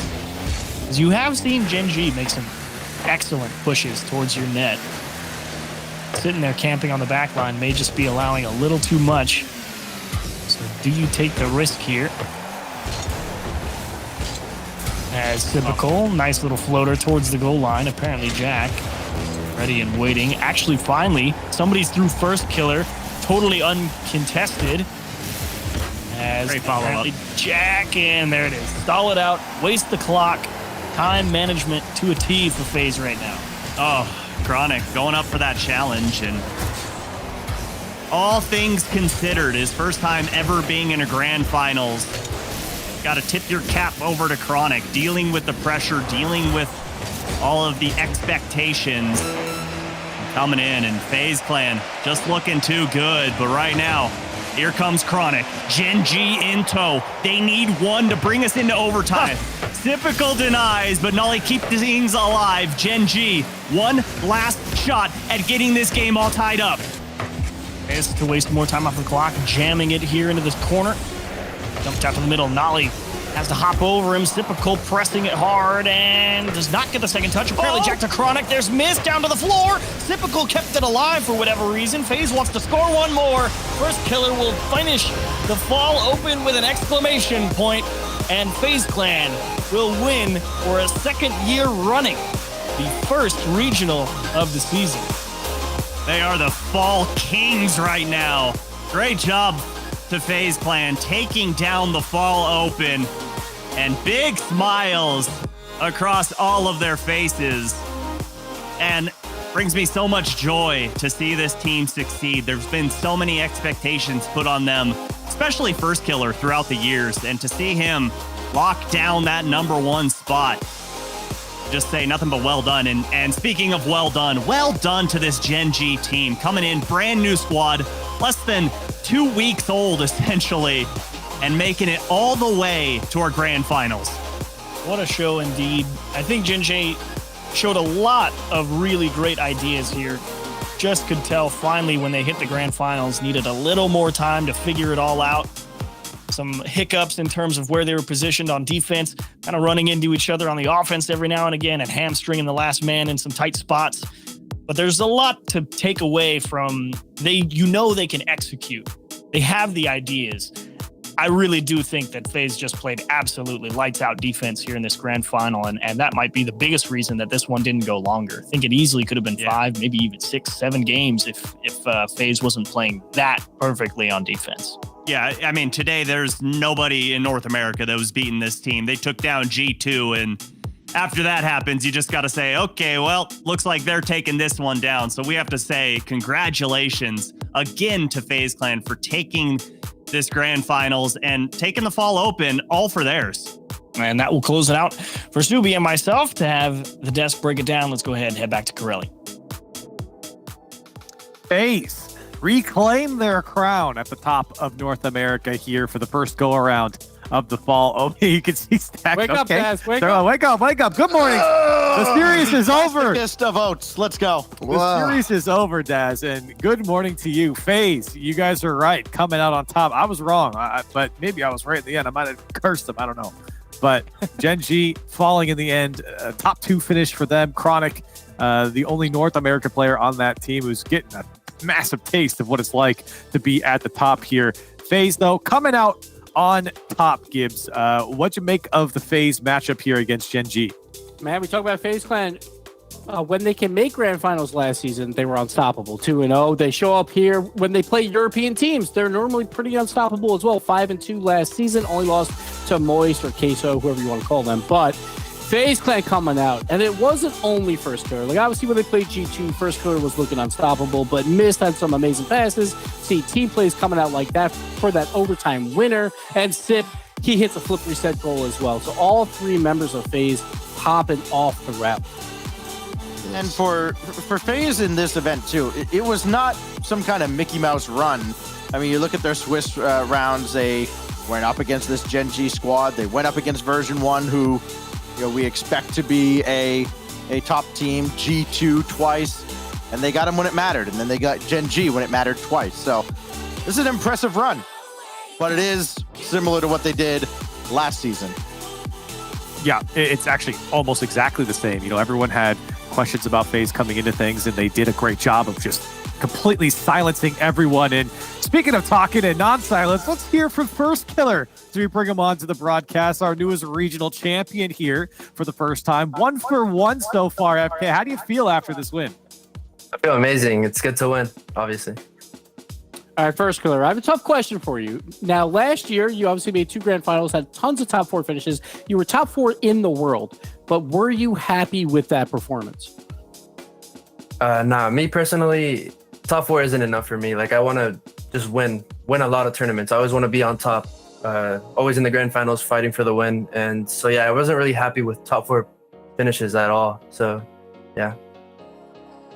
First of all, congratulations on another dub to start the season, First Killer. I want to ask you about Mist specifically, because he comes in. We talk a lot about either you find maybe the best player or the right player. It looks like maybe you guys have found both the best and the right player to fit perfectly into your team. Yeah, Mist is insane. He's amazing shooting, amazing defense. He's just insane overall. Definitely, I don't know. I saw the list, like the tier list. I think he should definitely be in top 10 at least. I don't know. At Dorby. At least. Talk about the tier list. Whoa, First Killer. We got you here. Obviously, congratulations on the win, but Stacks kind of alluded to it. Everybody's been alluded to it. You guys have finally been trying to get to that number 1. You get it this time. What do you think is the biggest factor in that? I think, not sure, honestly. I mean, we just been like streaming a lot, I guess, and we've been VOD reviewing. Also, one important thing that we've been telling each other mid-game, like literally mid-game, we'll be playing like back and forth, and we'll be telling each other what to do, like to slow down the game, like go faster, control the ball. I think stuff like that factors into the dub. And I mean, towards the beginning, like last week when we were doing the qualifiers, we weren't really that like good yet. Like we didn't know exactly how to play with each other. But this last week we were working really hard to, try to like mold into each other and do better. Right. Yeah, no, I mean, I think that's started to pay off. You guys looked very organized here this time around. One more question for you, one that I think you probably get a lot, especially for teams that come out on top. But with how competitive North America is, I think there's a lot of validity to it. Who is your biggest competition right now in North America in your eyes? Like, obviously, you guys are sitting at the top. Who's the next two that you think under you guys? I think G2, 100%. We beat them 4-1 today, but they're definitely our hardest match. Like, and then after that comes SSG, but G2 is definitely the team that takes us back and forth all the time. Fair enough. Fair enough. Well, look, you guys got the job done here today. Congratulations on your win, taking down Gen.G. Go off and celebrate. You have a good rest of your weekend. All right. Thank you. You too. First killer and FaZe dubs across the board here and looking good doing it. Let's go ahead and take a look at how we even got here to kind of recap this entire tournament. Again, we're still in the fall, which means we are going into that Swiss stage, and we certainly plowed through it. You can see the cobweb of games. It was Furia V1 and Optic there in round 5. I think there were some surprises here, Gibbs, about who actually ended up at the tail end of this Swiss stage. Yeah, we saw Furia having some troubles going 2-2, just barely narrowing out versus NRG, which was a surprise in itself that we have that type of matchup in a 2-2 round.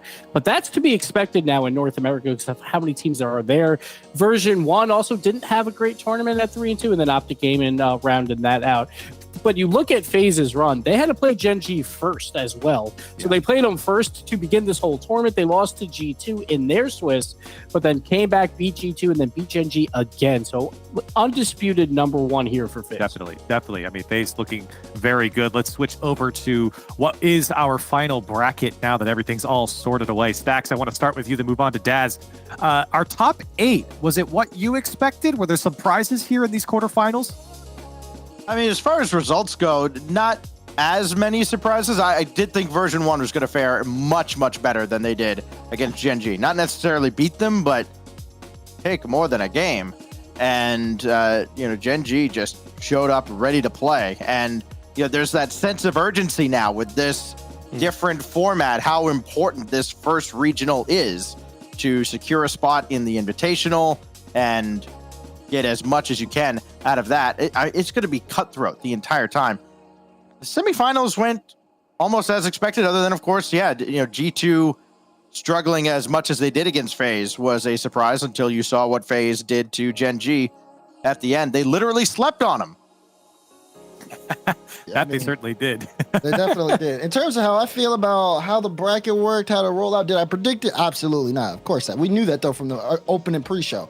But to see the way that some of these results ended up is honestly kind of shocking to me. I think I expected FaZe to do well. I didn't expect Gen.G to do so well, because then you got to think about the other teams that they ended up beating. Version 1, I mean, they're coming off of a top 8 world championship finish. SSG, who, I mean, leading up to that matchup, looked like one of the teams you almost guarantee going into the grand final. They looked so strong with LJ, but then they got picked apart. All of these different, and then of course Rebellion making it into the top 8 as well. There's so much talent in North America now that any of these events, I mean, that top 8, it could go any direction. Yeah, and not a lot of game 7s either. Stacks, go ahead. Well, yeah, I was going to say, we're almost seeing another changing of the guard, right? Because we're seeing teams like Shopify Rebellion and now with Gen.G kind of taking some of these up-and-coming players and giving them a shot. I think Stumpy called it out great on Twitter earlier, where he was talking about these rising stars not really getting a fair chance. Now that they are, I think the established veterans here kind of have to watch their neck. Gentlemen, we have to wrap up this show, so we're going to go down the line. Gibbs, starting with you. Any final thoughts on our first North American Fall Open? I think for all the fans out there, so on Reddit or wherever, just relax. It's only one tournament so far. I know there's going to be a lot of takes out there saying this team is washed or this team is the greatest team ever. We got a long time coming. We got 9 regionals to play, obviously 3 before this fall major. Yes, one regional is very important, but I could see a completely different top 4 in 2 weeks. So we'll see what happens. Everyone relax and let's let it breathe for a bit and figure out after a couple more tournaments who really is the very best at the top of North America. I got the number of grand finals for FaZe in this North American season right here. That's all you need to know. That's FaZe wild. up! This dude in the propaganda. Well, listen, the first episode of First Touch, whenever that is going to be definitely very spicy after having to hear Roldis do a bunch of yapping about his team. But that being said, I really like what I'm seeing in terms of competition from North America so far. It looks excellent, and I think we're going to be in for a really exciting season of Rocket League. Like you said, Daz, a lot of propaganda out there, but the only propaganda I want you guys listening to is we got new team decals coming into the shop right now. It's going to come out on Tuesday, October 11th. You don't want to miss that because everyone loves decals. They look so good as well. And of course, our next broadcast is going to be the European Fall Open. That's going to be kicking off this Friday, 5 p.m. CEST. Don't want to miss that. Until then, we're going to be hanging out. We're going to go back to the lab. We got to figure out what's going on across the world here in Rocket League. So for everyone here, production, players, talent team, and everything, thank you guys so much for watching. We'll see you next time.